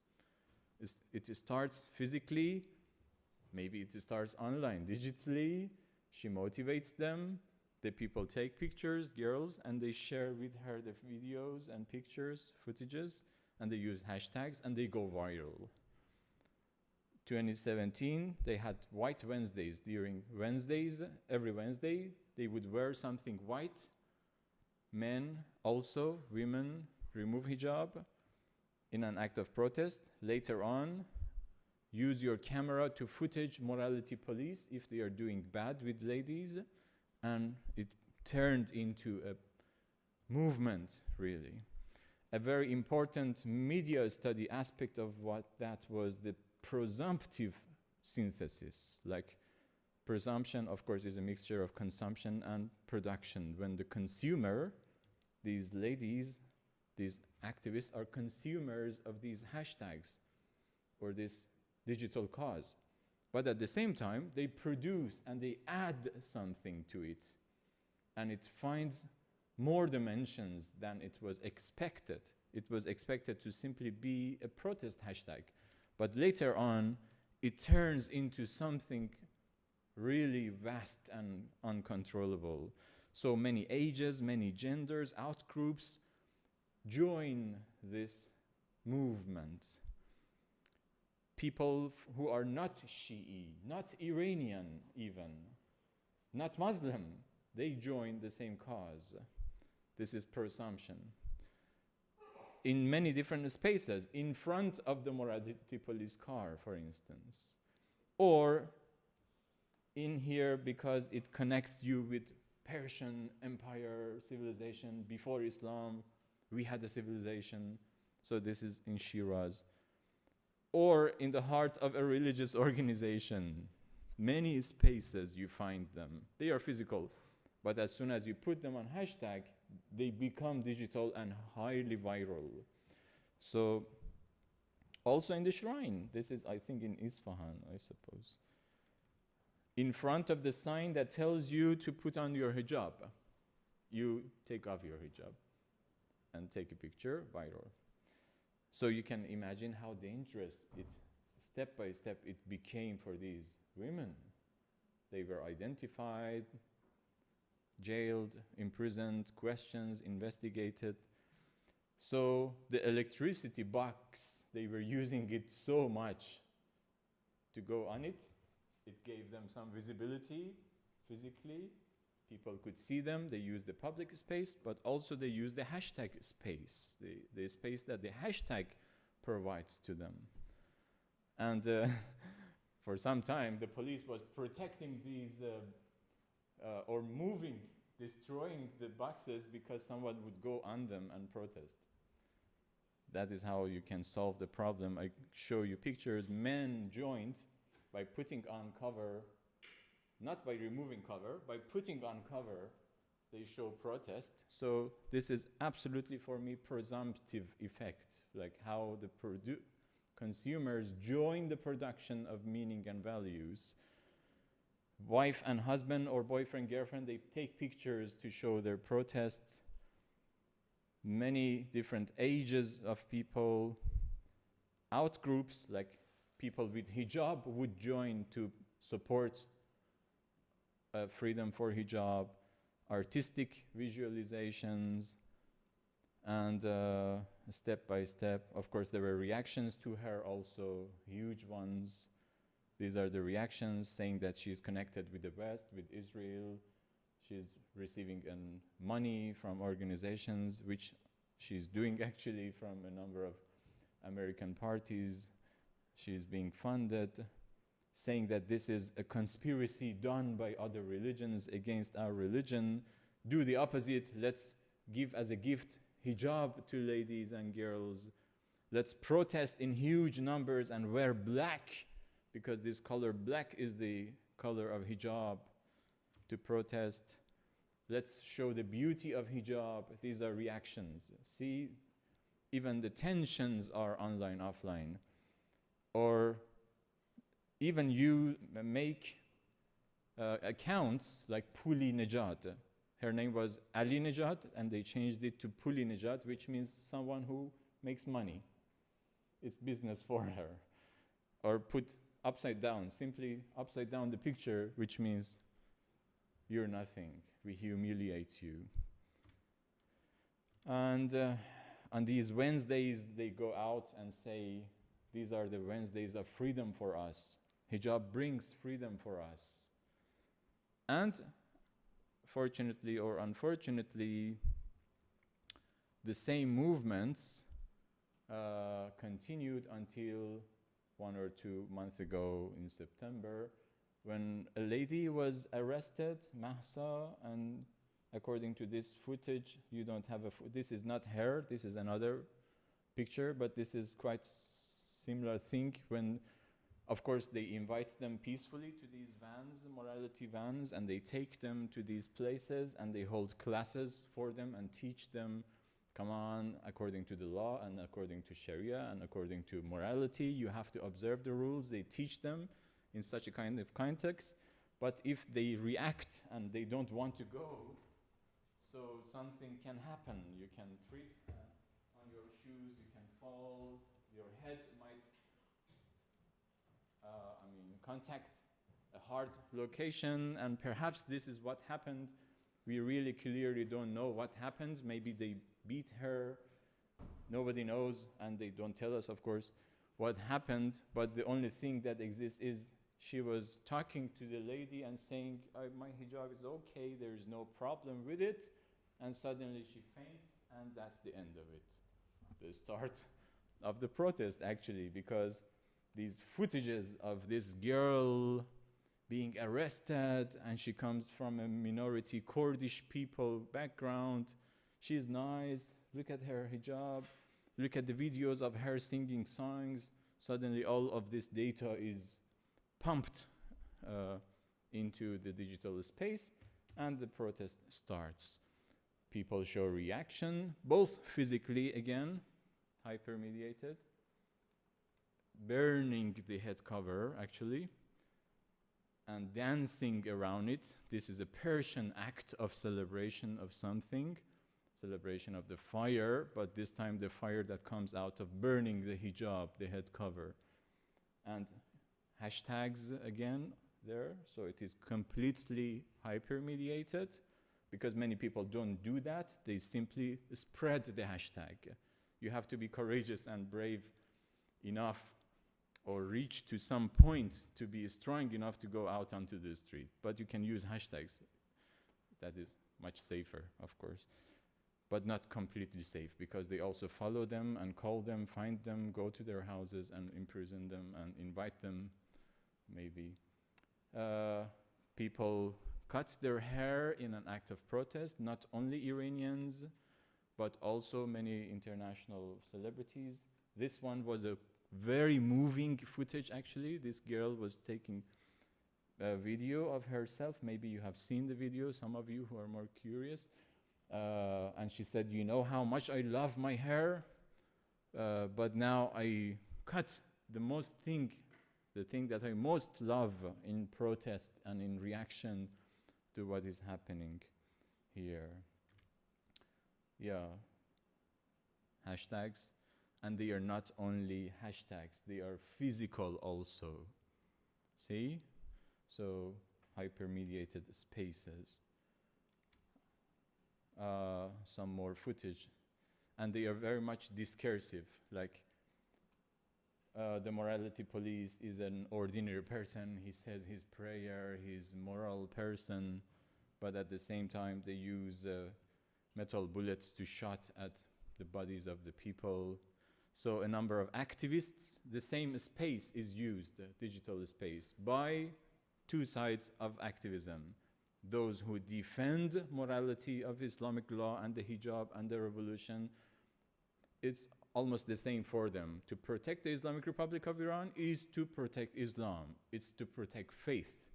If you lose it, Islamic Republic of Iran, to the hand of the Westerns or non-religious ideologies, you will lose your religion. You lose your hijab. They will become LGBT plus. You will lose faith. You will lose morality. It's an attack to family and family relations and all this. So your hand is in the hand of devil. This is the last sentence, I hope. This is one way to understand the protest. It is the hand of devil that is helping you do that. You see, it is again an online one. No, it is not the hand of devil. It is the reaction of the brave girl of Iran. This goes back to the story of some brave girls in the history of Iran who were standing up against the armies of the attackers, actually. And perhaps, you know, again, this is an artistic visualization. You can see the visual effect very clearly and how dramatic it is. But at the same time, this one, who is again a pro-religion, pro-system, you know, something happened 2 weeks ago in Iran. There was a terrorist attack in one of the shrines. And you can imagine the Islamic State and the defenders, they accuse these protesters of this terrorism. And they say, yes, the beautiful act of protest that you have, you wide open your arms and say, come on, let's be friends and peaceful. Finally, this arm leads to this arm, the arm of a mother who is holding her child, but they were terrorized, they were killed in the shrine because of you, because of your open arm for liberal democracy, for immorality. See, it is very much tensionist and discursive, and also highlighted. If this embrace was not free, this would not happen. This is the rhetoric that is trying to create. So this is Iran that looks today. And this, I would say, tension somehow would continue. There is no end to it, I would say. Of course, there can be resolutions to it. The system is trying to say, let's be quiet and peaceful. We will make some decisions. Of course, not to free hijab, but maybe to take it easy with police morality stuff things. Because as an Islamic Republic, you cannot forget about or take it easy with hijab.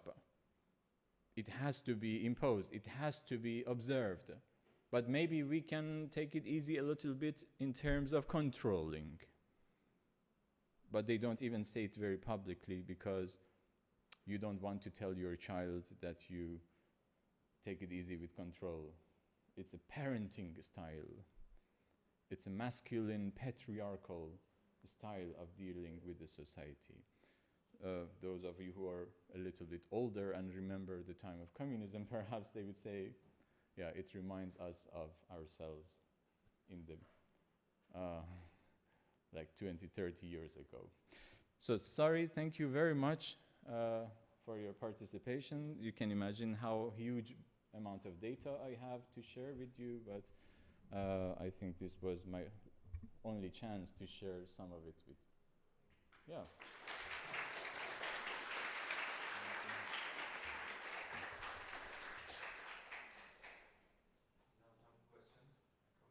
If any questions, and if they're not interested. Thank you.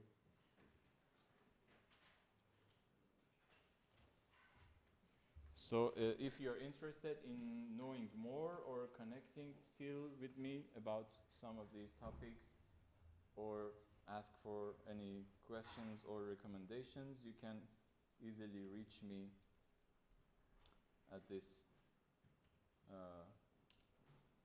This is @gmail.com. I don't have an @sign. No. @gmail.com, yeah. If for any reason you had any questions. Thank you.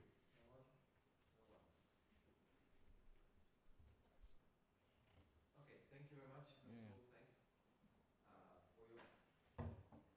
For those who are online. Also for those who are online, thank you very much for your presentation and for your providing us to have some insight into the everyday life in Iran, which is completely different culture, in spite of the fact that we have a family of European, Iranian, no, Indo-European, that's how we call it, languages, and the Iranian is one of them.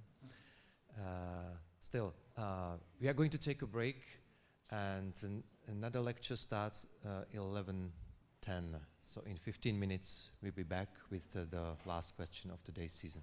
Thank you very much, Rasul, once again. Thank you.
Okay, so good morning once again. Please take your seats and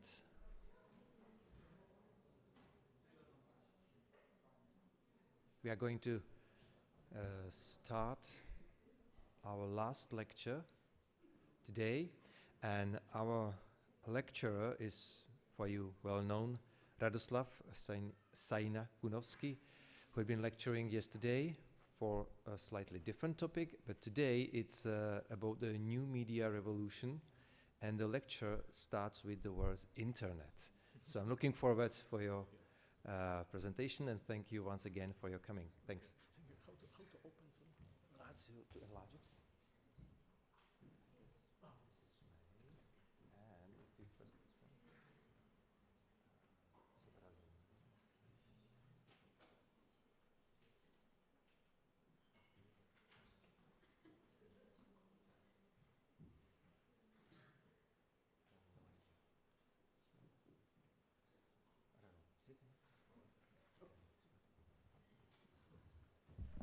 Hello, thank you very much, and thank you for your acceptation of my subject.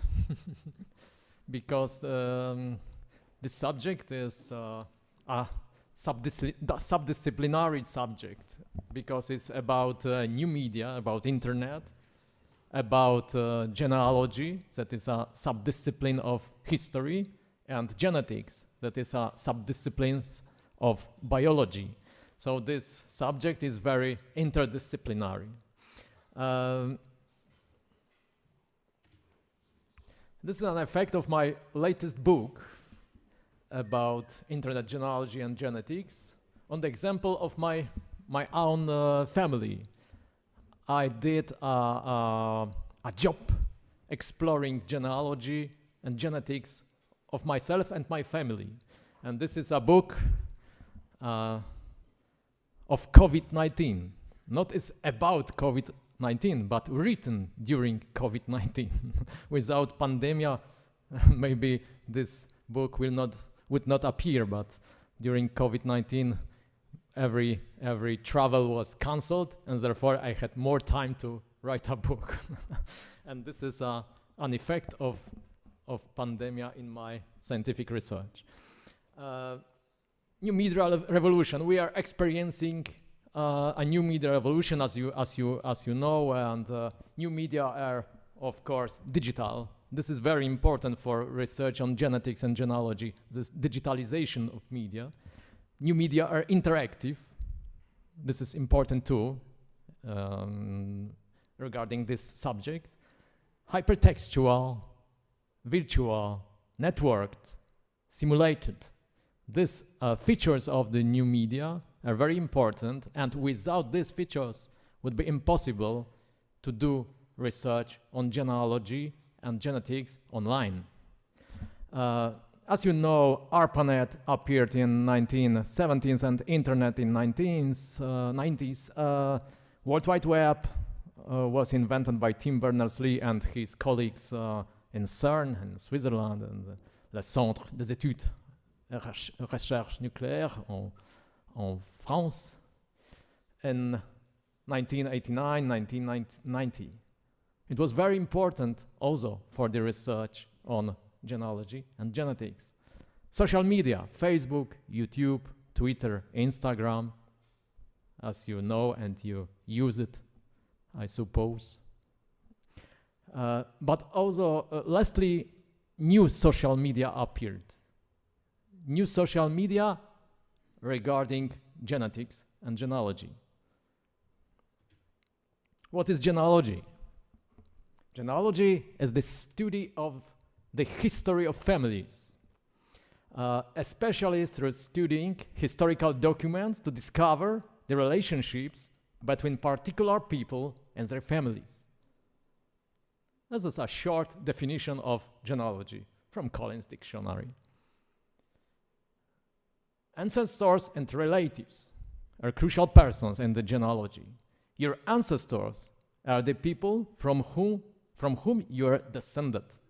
Your mother, father, your grandpa, grandma, and so on are your ancestors. And your relatives are the members of your family. your relative and you have the same ancestor, and the second, third, or 90th generation. Family tree, as you know, is a chart showing the genealogical relationships and lines of descent of a family. Look at this. We have 2 parents, 4 grandparents, and so on. And third generation, we have everybody have 8 ancestors, and the 4th generation, 16 ancestors.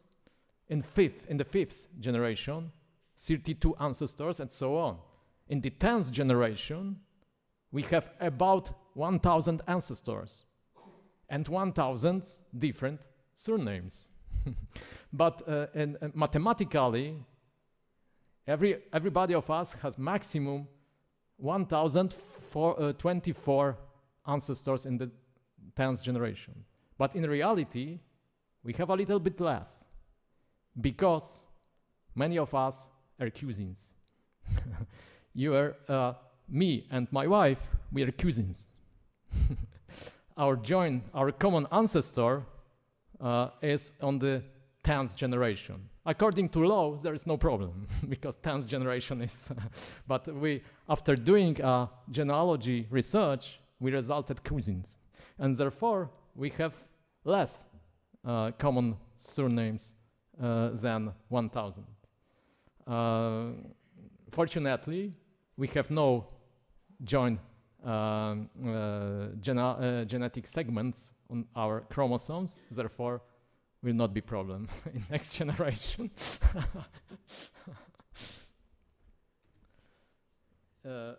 New media and genealogy.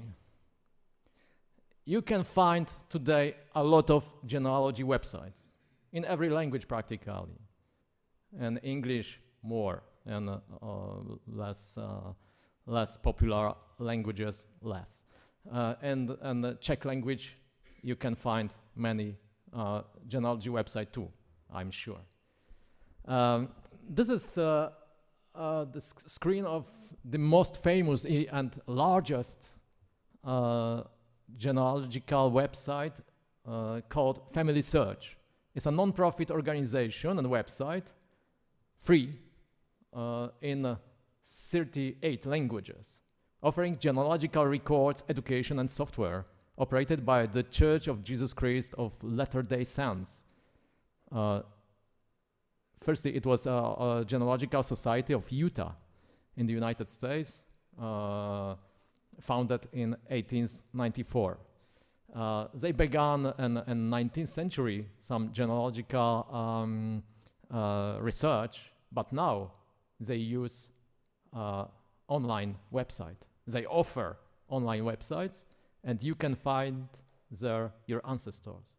Maybe not everybody will find their ancestors, or his or her ancestors, but it's very probable that everybody of you will find your ancestors. And you can create your own genealogical tree, family tree, and this using the software of this big company. There is a Czech language version.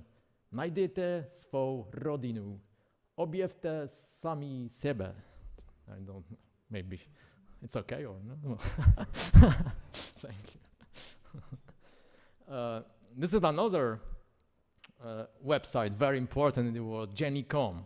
Also American, and you can find many records, genealogical records, many persons, many people there, and this number, more than 172 millions of people have profiles there in this website.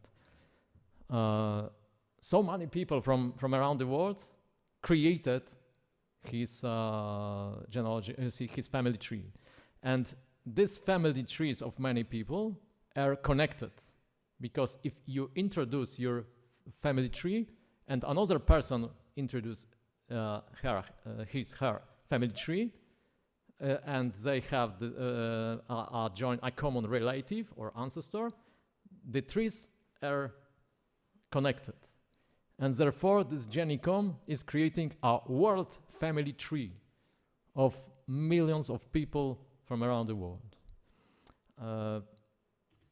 Another one, this is an example of the biggest Polish genealogical website. If you click on a region, you can find, search for concrete persons, your ancestors, your relatives from different cities, different towns, different search by names, by surnames, rather surnames by names, it would be difficult, by surnames and by cities, towns, and so on. So this is a search engine for your ancestors relative, and you can create a profile and introduce your own data.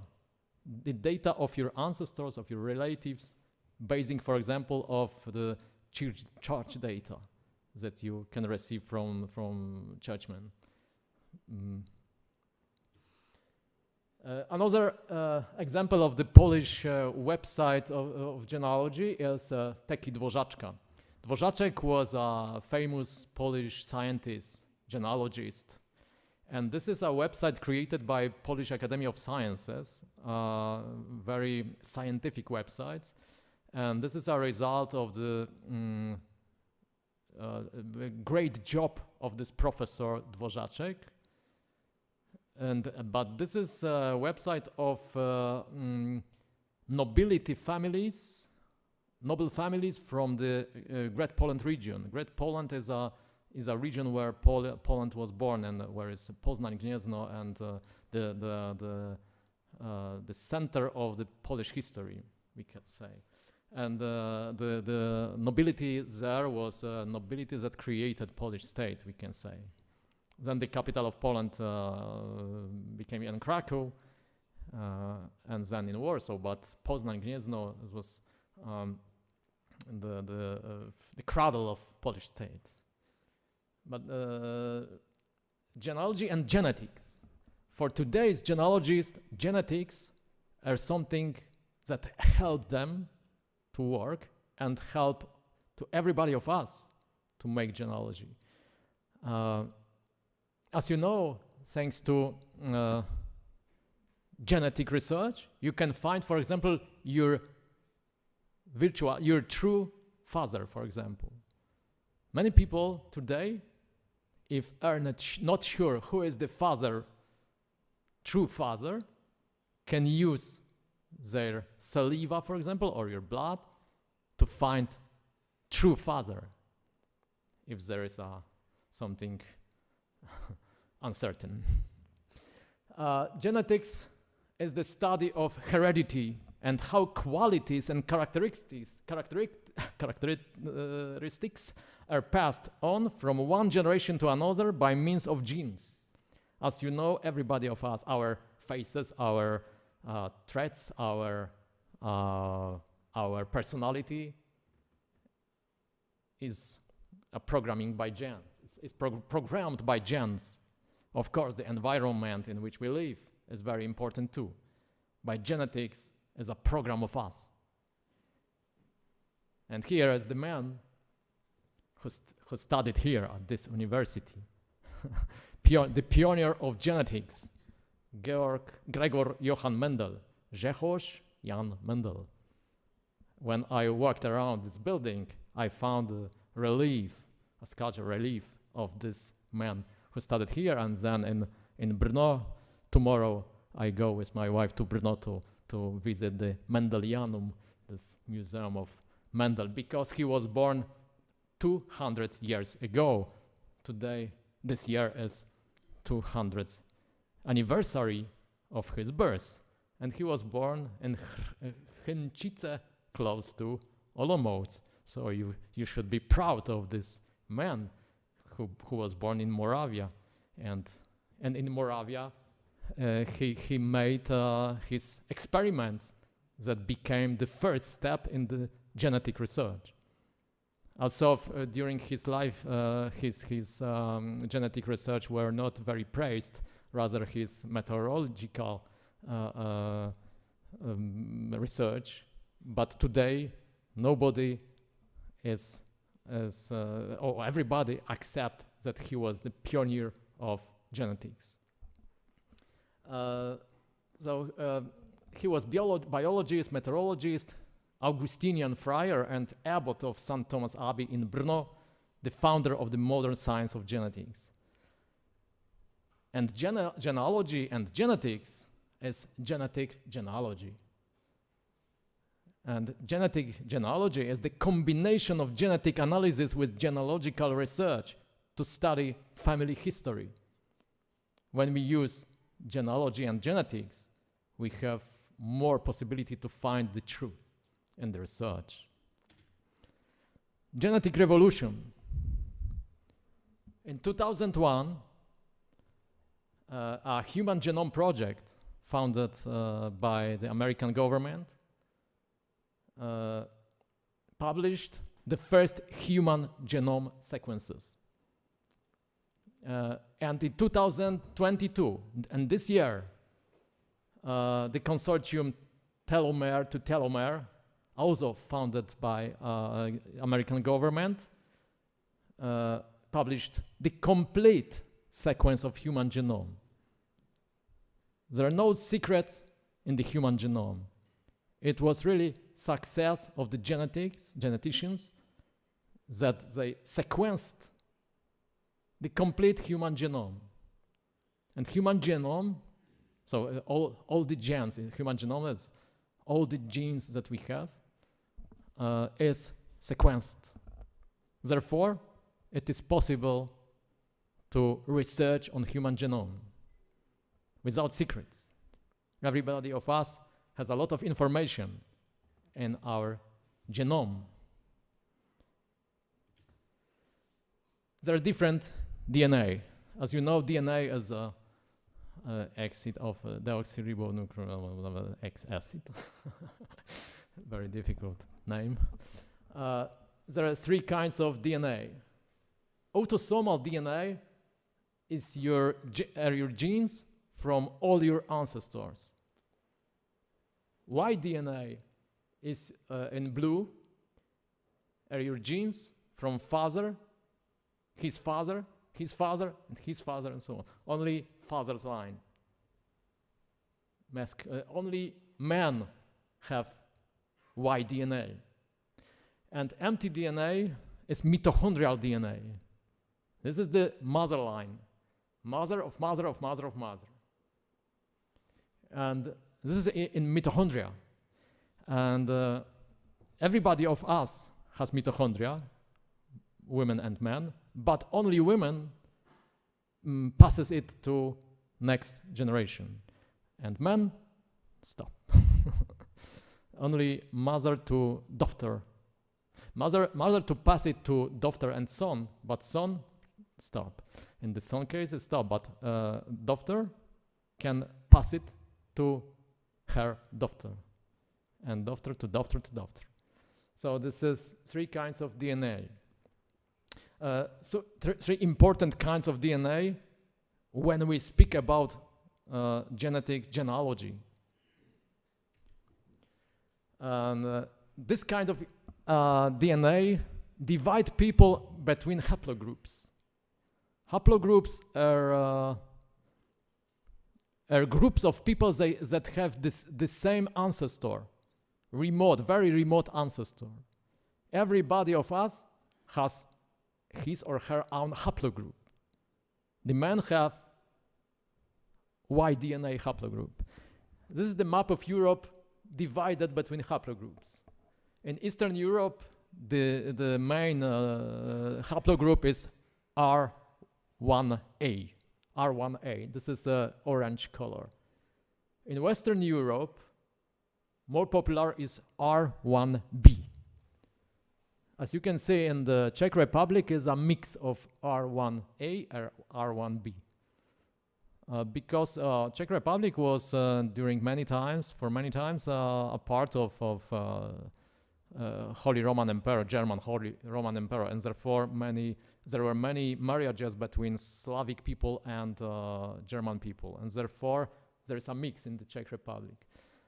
From Poland, for example, the region of Silesia is more closer to Czech Republic genetics. Because in Silesia also were many marriages of Germans and Slavics. Austria is the same, but in the north, in Scandinavia, the most popular haplogroup is I1, but in Finland, N1, and another. And in the case of mitochondrial haplogroup is the second map of all the world. There are also many different haplogroups, but European haplogroups are rather in one big group. But there is I have no time to explain every haplogroup because this is something a little bit complicated, but every haplogroup is divided into subclades. Every subclade is something more narrowing our ancestors. Every haplogroup is divided into subclades. You can see a fragment, only one fragment of R1A haplogroup dividing into different subclades. I pass by because I have here. Not important where I am in, because you can find also your subclades. So the subclades are narrowing the group of peoples of the and more narrow subclade, the common ancestor more closer to our time. Closer to our time. Therefore, this is like on the three different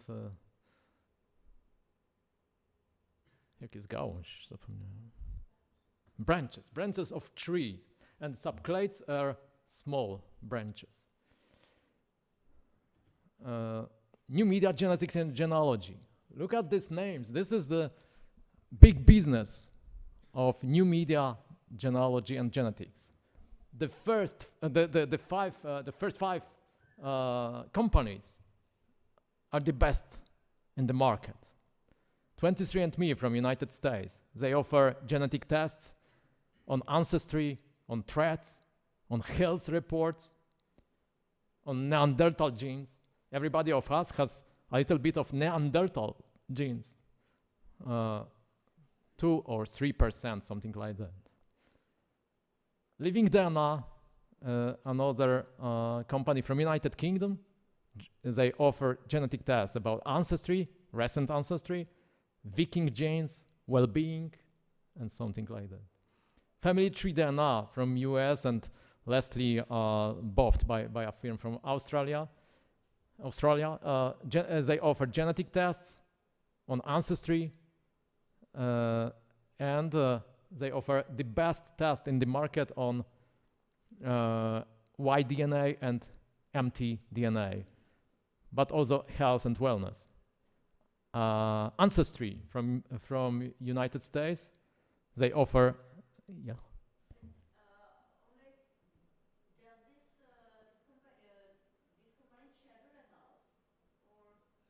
Yes, the results, yes. Together, they know, they are rivals. They are rivals, yeah. Ancestry from United States, they offer genetic tests on ancestry, but also threats and genealogy. They have a lot of records, genealogical records. And MyHeritage, the most popular in Europe, from Israel, they offer genetic tests on ancestry, health reports, and genealogy. This company has websites in 24 languages, including Czech. There are more companies in the world, but not so recommended. I recommend only the first 5. They're the best in the market. The next, GetMatch from the United States, Nebula Genomics, the only company in the market that are sequencing entire human genome, but it's not necessary. For clients, it's not necessary. The offer is very expensive, but it's not necessary to sequencing all entire human genome, because only from one part of the genome the information is important for us. 24 genetics from Spain. Genetics as an ancestry, health, nutrigenetics, skincare, talent and personality, sports and pharmacogenetics. Many offers, but they have not so big, not so many data, because they have not so many clients, and therefore their results are not very attractive, not very truthful. Tell Me Gen, another Spain, the same problem. The Spanish companies have not so many data. Genome Link is a funny company. They offer genetic tests on ancestry, Viking, nutrition, wellness, threats, but they offer some threats that are absurd, because the science of genetics is not so advanced to predict some threats. For example, they propose the genetics basis for political views. That's an absurd. I did it, and I found that it was really not truthworthy. They offer, for example, also the analysis of longevity. As we know, our longevity is depending on many factors, and therefore offering genetic basis for longevity is not good offer. And also some threats regarding intelligence.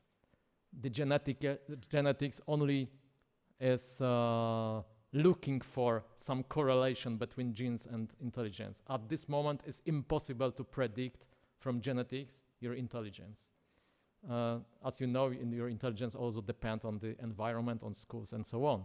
But only the geneticians only confirmed that the intelligence of people is as a high level of heredity. If your parents are intelligent, you will be probably intelligent, but not always.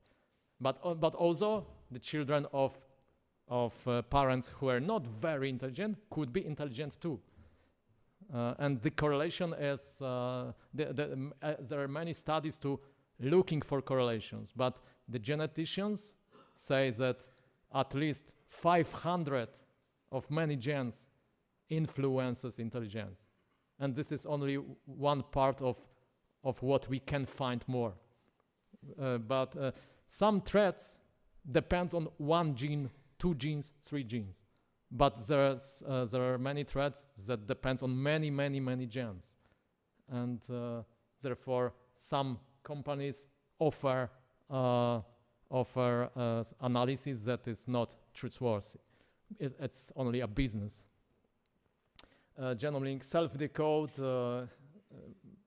most importantly, health reports, and Mitro Ancestry from Switzerland is also funny party, because they offer genetic tests that unite you with ancient civilization, for example, with Viking, with early Slavs, with, for example, Mayans and other civilizations. Therefore, this is funny. This is good for education about ancient civilization, and it's a good proposition, but not so recommended, because it's not a science itself, because many connections are based on a very small segment of genes that could be random, accidental. 23andMe.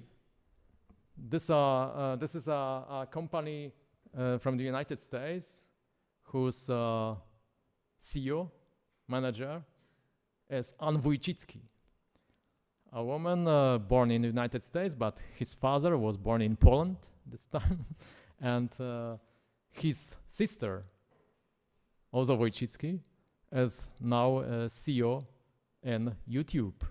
So these two sisters from the new media business.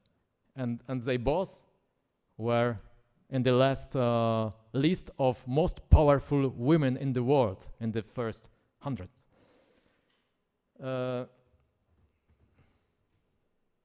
This is a result of my ancestry. I base on my example because I can't use example of other person, but it's not important my results, but it's important how they present it. This is a result of my ancestry with percentages. Of course, I has the most percentages from the Eastern Europe, from Poland, with division on regions and so on, the French and German, something like that, of Scandinavian, a little bit of Ashkenazi Jewish, only 0.3%. So my answer, one of my ancestors should be Jewish, Ashkenazi. And this is graphically very interesting. This is something very interesting too, because they present on which chromosome, everybody of us has 23 chromosomes, the name of this company is from that, on which chromosome, which ethnicity they found. For example, my Ashkenazi Jewish segment is on the fourth chromosome. And if I found matches, so my relatives who are Ashkenazis, they always have with me the same segment on the fourth chromosome. This is a confirmation of the truth, that it's not only business but also something confirmed. Chromosome. This is interesting. The threads, hair texture. It's okay. Oh. It's a bit difficult because this is PDF. Just click the plus. Here? Okay. Yeah. Hair texture. Slightly wavy hair. Look at this. It's okay. Light or dark hair. It's okay. 55% dark brown. It's not with, this is natural. And newborn hair. I will ask my mother. And there are many threads also, but I could say that 90% of the threads are okay. Sometimes there is not, but in general, the genetic threads that they found on me, it's right. And I sent him only my saliva, because they take genes from saliva. If you send them your saliva, you know what is saliva, ślina in Polish, no? In Czech. They can take your genes, your genetic information from this, and this is a great business. As for skin pigmentation, so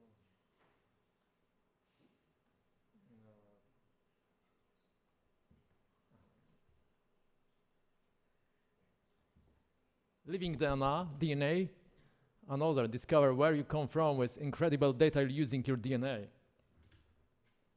This is recent ancestry from of my own from living DNA.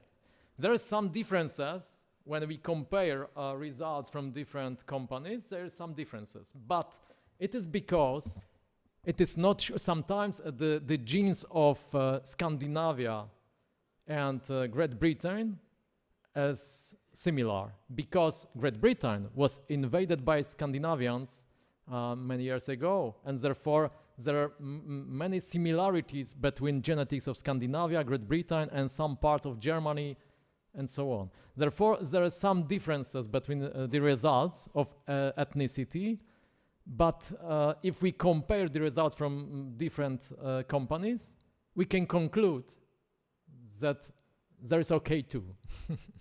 That is right. Vikings, this is Vikings. I have some genes of Viking. I suppose you have too, because Vikings were very active in Europe, in many parts of Europe, and they left many genes. But they look for kinds of Vikings. I have Vikings of Eastern Europe. Well-being. I will not present you my results, but there is what kinds of results you can find. For example, endurance, oxygen flow, vitamin D, it is important. Vitamin C, vitamin B12. I have a low level of this vitamin that I know is from my genes, as I take vitamin B12 and now I feel better. Vitamin A, omega-3, lactose intolerance, tolerance or intolerance, celiac disease risk, carbohydrates and sugars, recovery speed, and so on. These are threats of regarding your wellness or well-being. Family tree DNA, begin your DNA journey. This is a specialist in Y DNA and mitochondrial DNA. Another results of my ancestry. Always is Poland.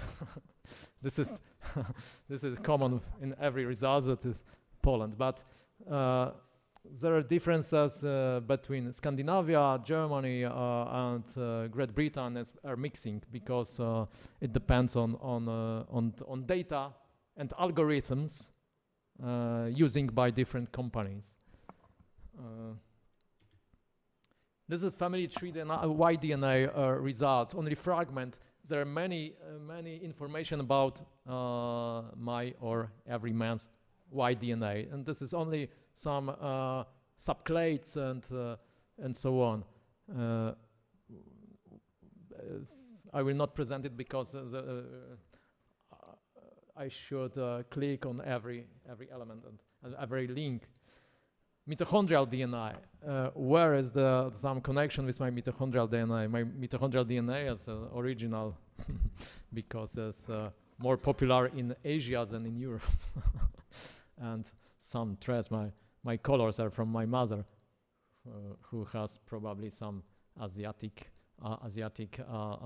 heritage, but it is a remote heritage, but the threads are passing from different generation to our times. Ancestry DNA. Another, this is very important for genealogical research, genetic and genealogical research.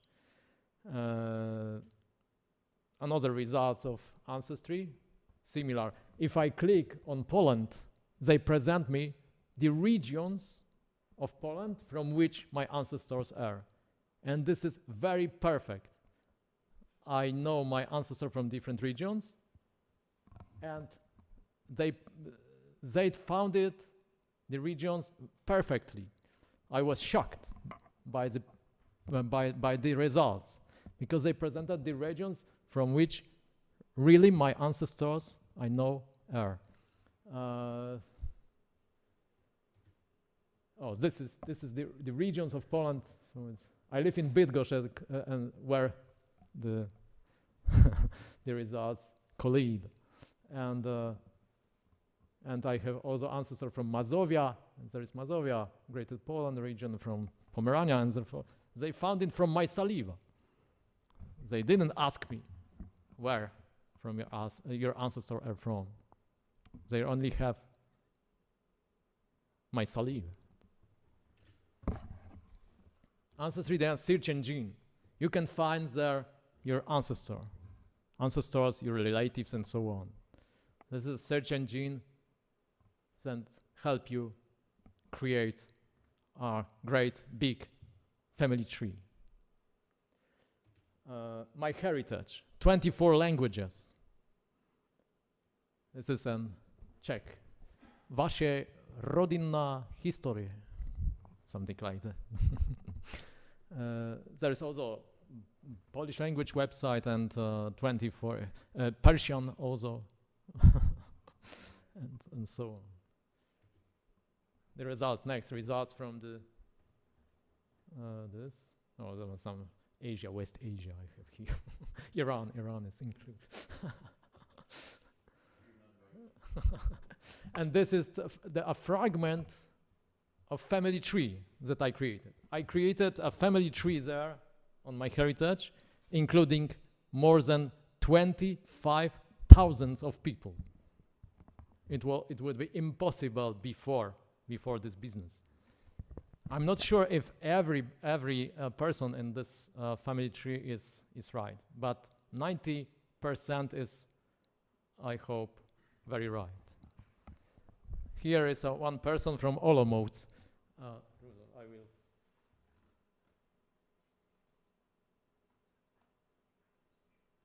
I don't know, maybe. Rudolf, Archduke of Austria, Cardinal Archbishop of Olomouci. He is in my family tree. Of course, he is not my ancestor. The relative of my relative of my relative of my relative of my relative.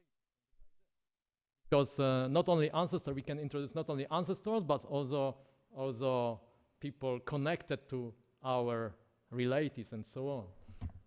Elisabeth von Österreich and so on. Rainer Joseph, Erzherzog, Victor Emmanuel, King of Italy, and so on, so on. And a relative of relative of relative, and so on.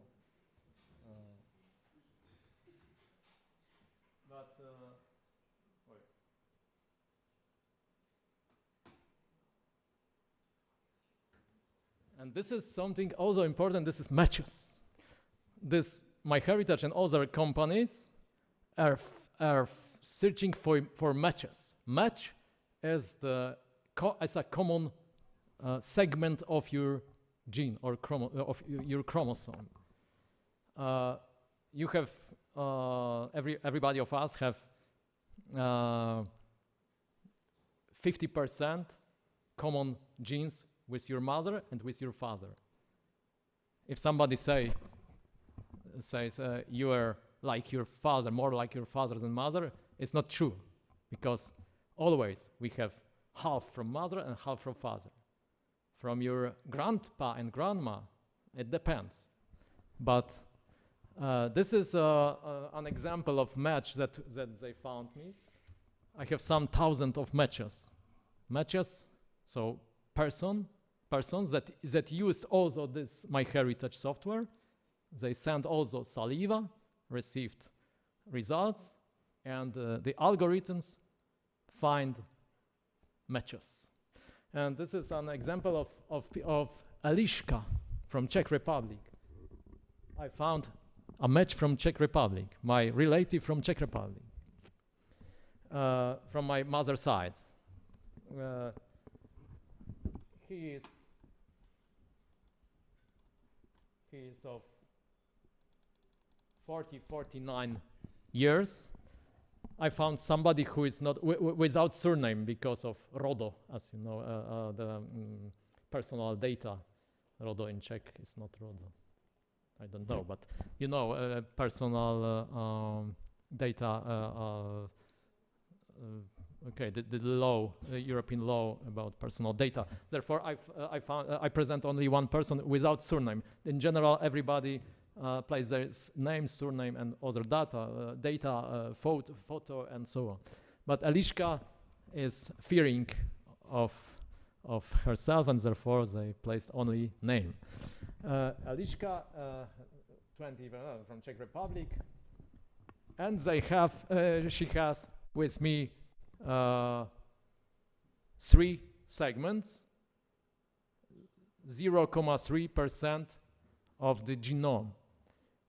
This is 22.3 centimorgans. Centimorgans is a unit of this, like centimeter. Centimorgan is a unit of metric of common genes. the largest segment is 8,6 centimorgan. And if I look more, I can find in which part of the chromosomes there is a segment, or the 3 segments, and I can find whom he is also connected. My mother appeared as a common person, and therefore I know that this connection is from my mother's side, because my mother also sent her saliva, and father too, and therefore I know from which line, and my 2 brothers too, and my wife too.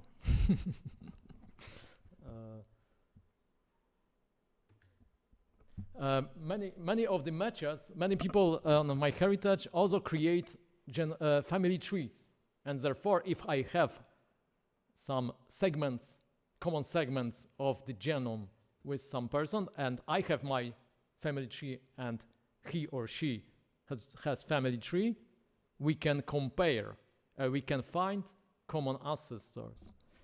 But majority of matches, great majority of matches are random, accidental, because the genes are similar but not really relative.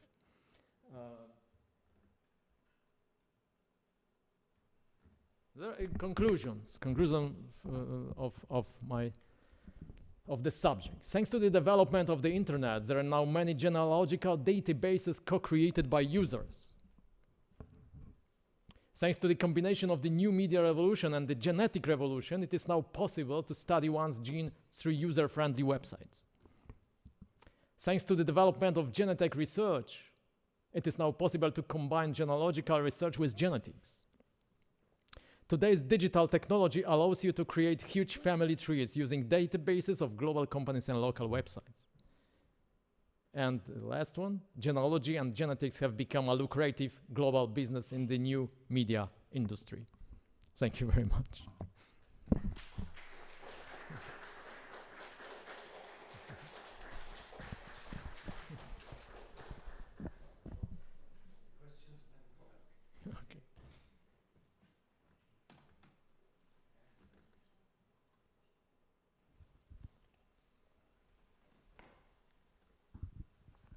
Okay, I am a philosopher, but I'll try to be as short as possible, okay?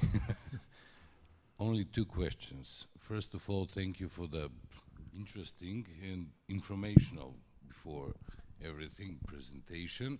A little bit tickling, and I'll try to put my accent to that part of the presentation to extend this sense of tickling.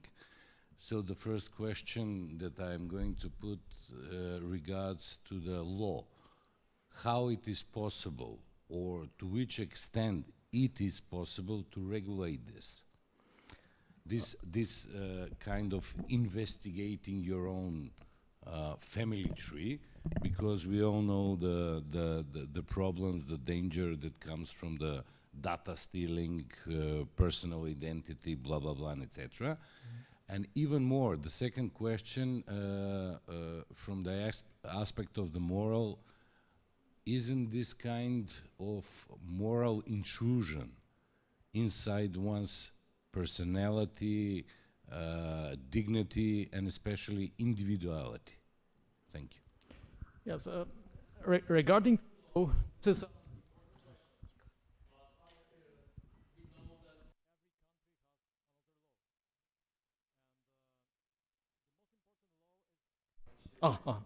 The most important question in the law is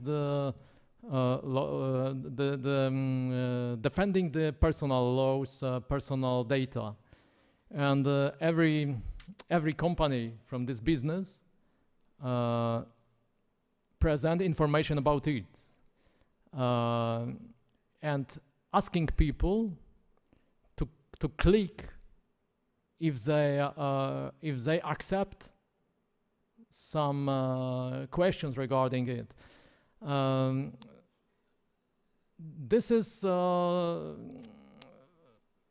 also important because if I present my family tree, for example, the living people are not visible for anybody. It's only private. Only that people are visible. But I have different options to share my data with another person. I can mark that I don't want to share any personal data. I receive results and my data are not visible for anybody. But I share my data because I don't fear. The data about my genetics can be used only for information purposes. If the companies have more data, they can create more databases, and if more databases, better results and better possibility to help himself or herself in the health, for example.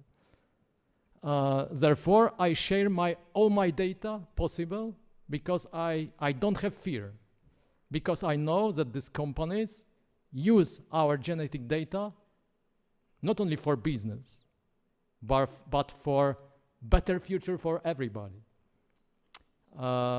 More genetic data, more possibilities to make our lives better. Because thanks to many data, we know who has, for example, some genes responsible for breast cancer, for example. If you know it, you can defend yourself. And therefore, I recommend to everybody to share their data, genetic data. More genetic data, better future. And the second question, morality. For me, there is no problem, but many people have fear on their dignity. They don't want use their genes and don't want to make genealogical research because they have fear that can find something bad. And it's really possible to find some results that would be affect dignity or own esteem and so on. But John Paul II said, "Don't fear." And therefore, I think that genealogy and genetics is developing for our better future.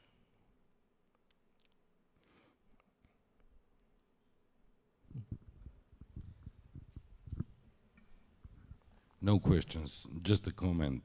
I know that it sounds very nice, sharing data for the better future. What will happen if some crazy scientists come and do the misuse or something like that with all that genetic information that are possible on the internet at the moment?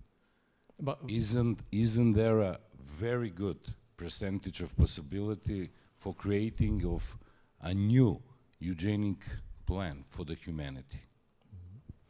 But this is another question. For which purpose the crazy scientists would use genetic information? For which purpose? Bad purpose, for example. I don't know. It's not question for me. It's for Hitler, for example. Hitler didn't use genetic information. Only if the genetic research would be before Hitler, his racist ideology would be disappear, because his racist ideology arose because we had no genetic information. Yeah, now we know that that the Germans are not better than others genetically. Hitler is dead because genetic information is for us. I'm not so sure. That is very plastic and simplified solution. But in reality, it's not. I think it's not like that. Yes, you Maybe have right from to the fear.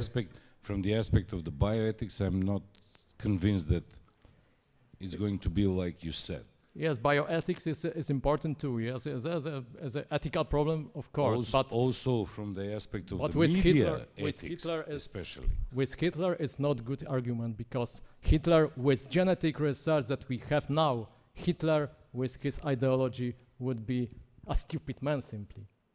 Nobody would vote for him because he said that Germans are better because they have better genes.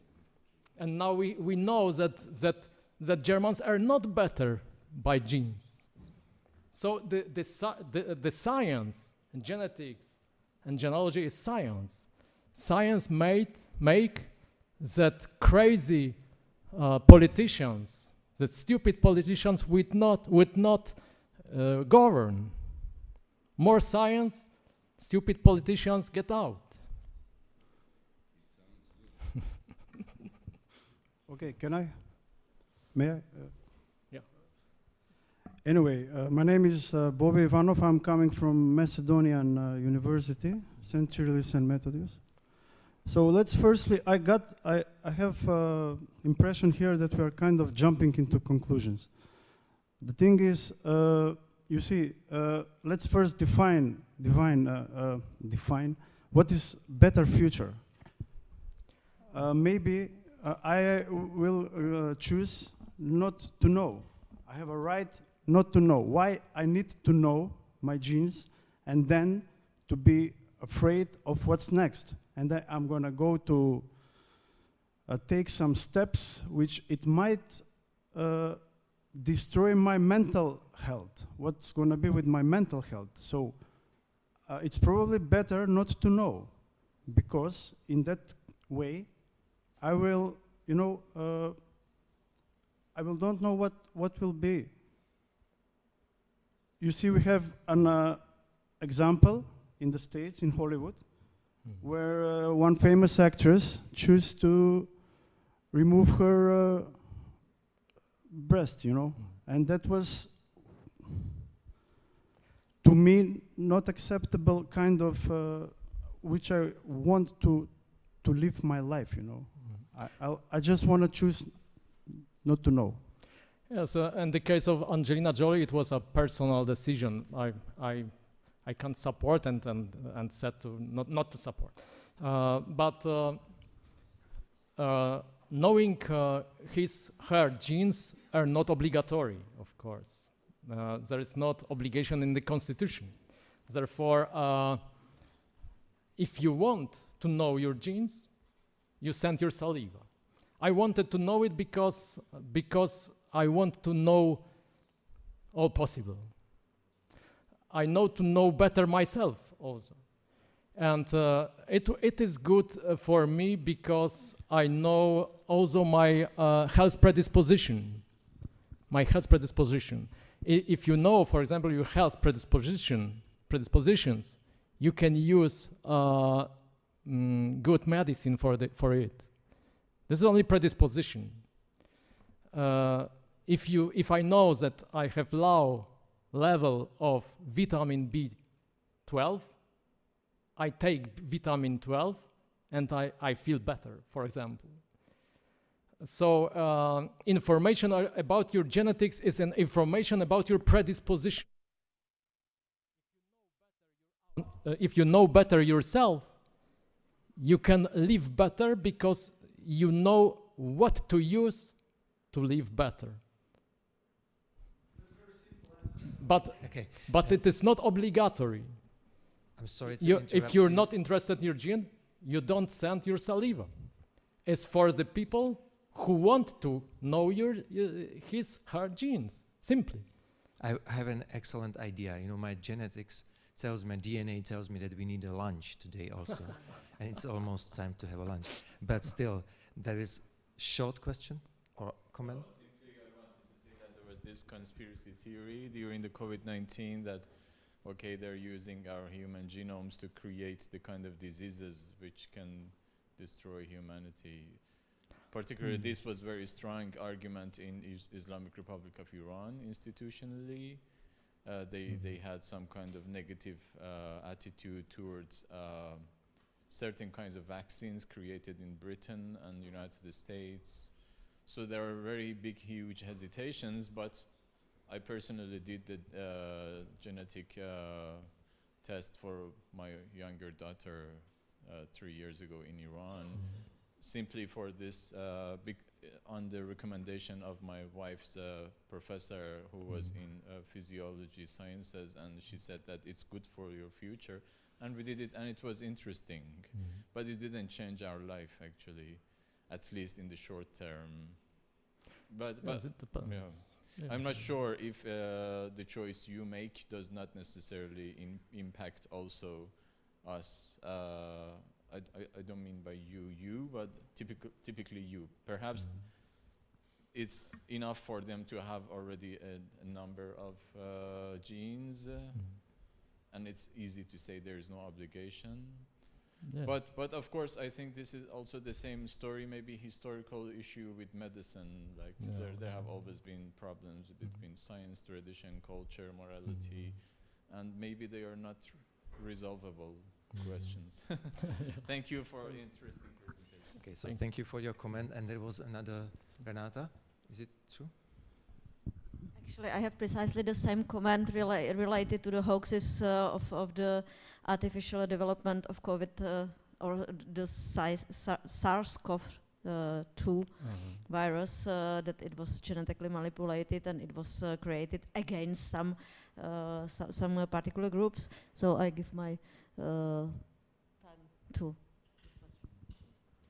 this question. I just wanted to say that I believe that genetics can be used for good purposes, but I would fear to give my data to the private company that I don't know who is behind.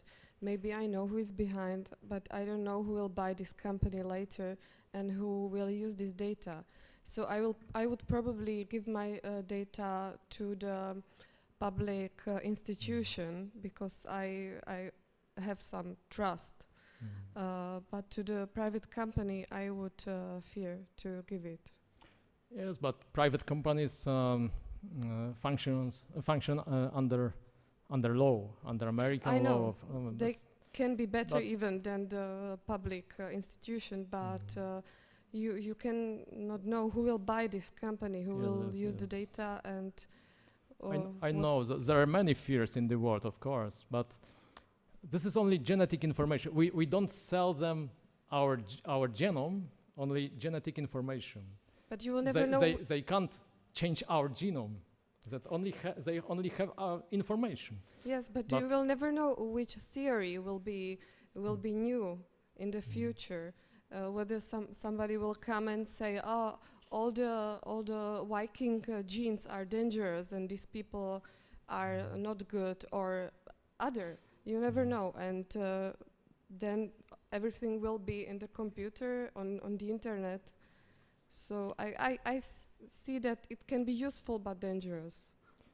Yes, I know that there are many fears in the world about it, on it.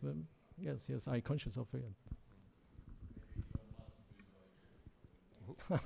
Elon Musk will buy it? Okay. That's another conspiracy theory.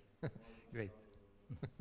So thank you very much, Radoslav, for your presentation. And I think you have fulfilled the promise that it was a real revolution in the hall inside. And as they say, the historians say, the revolution usually divorce, the first who are divorced by the revolution are their fathers. So you were nearly destroyed by the wave or avalanche of questions and comments. So thank you very much that you have survived, and thank you very much that you have arrived, and hopefully you will arrive again and again and again. Thank you very much, and applause, please. Thank you.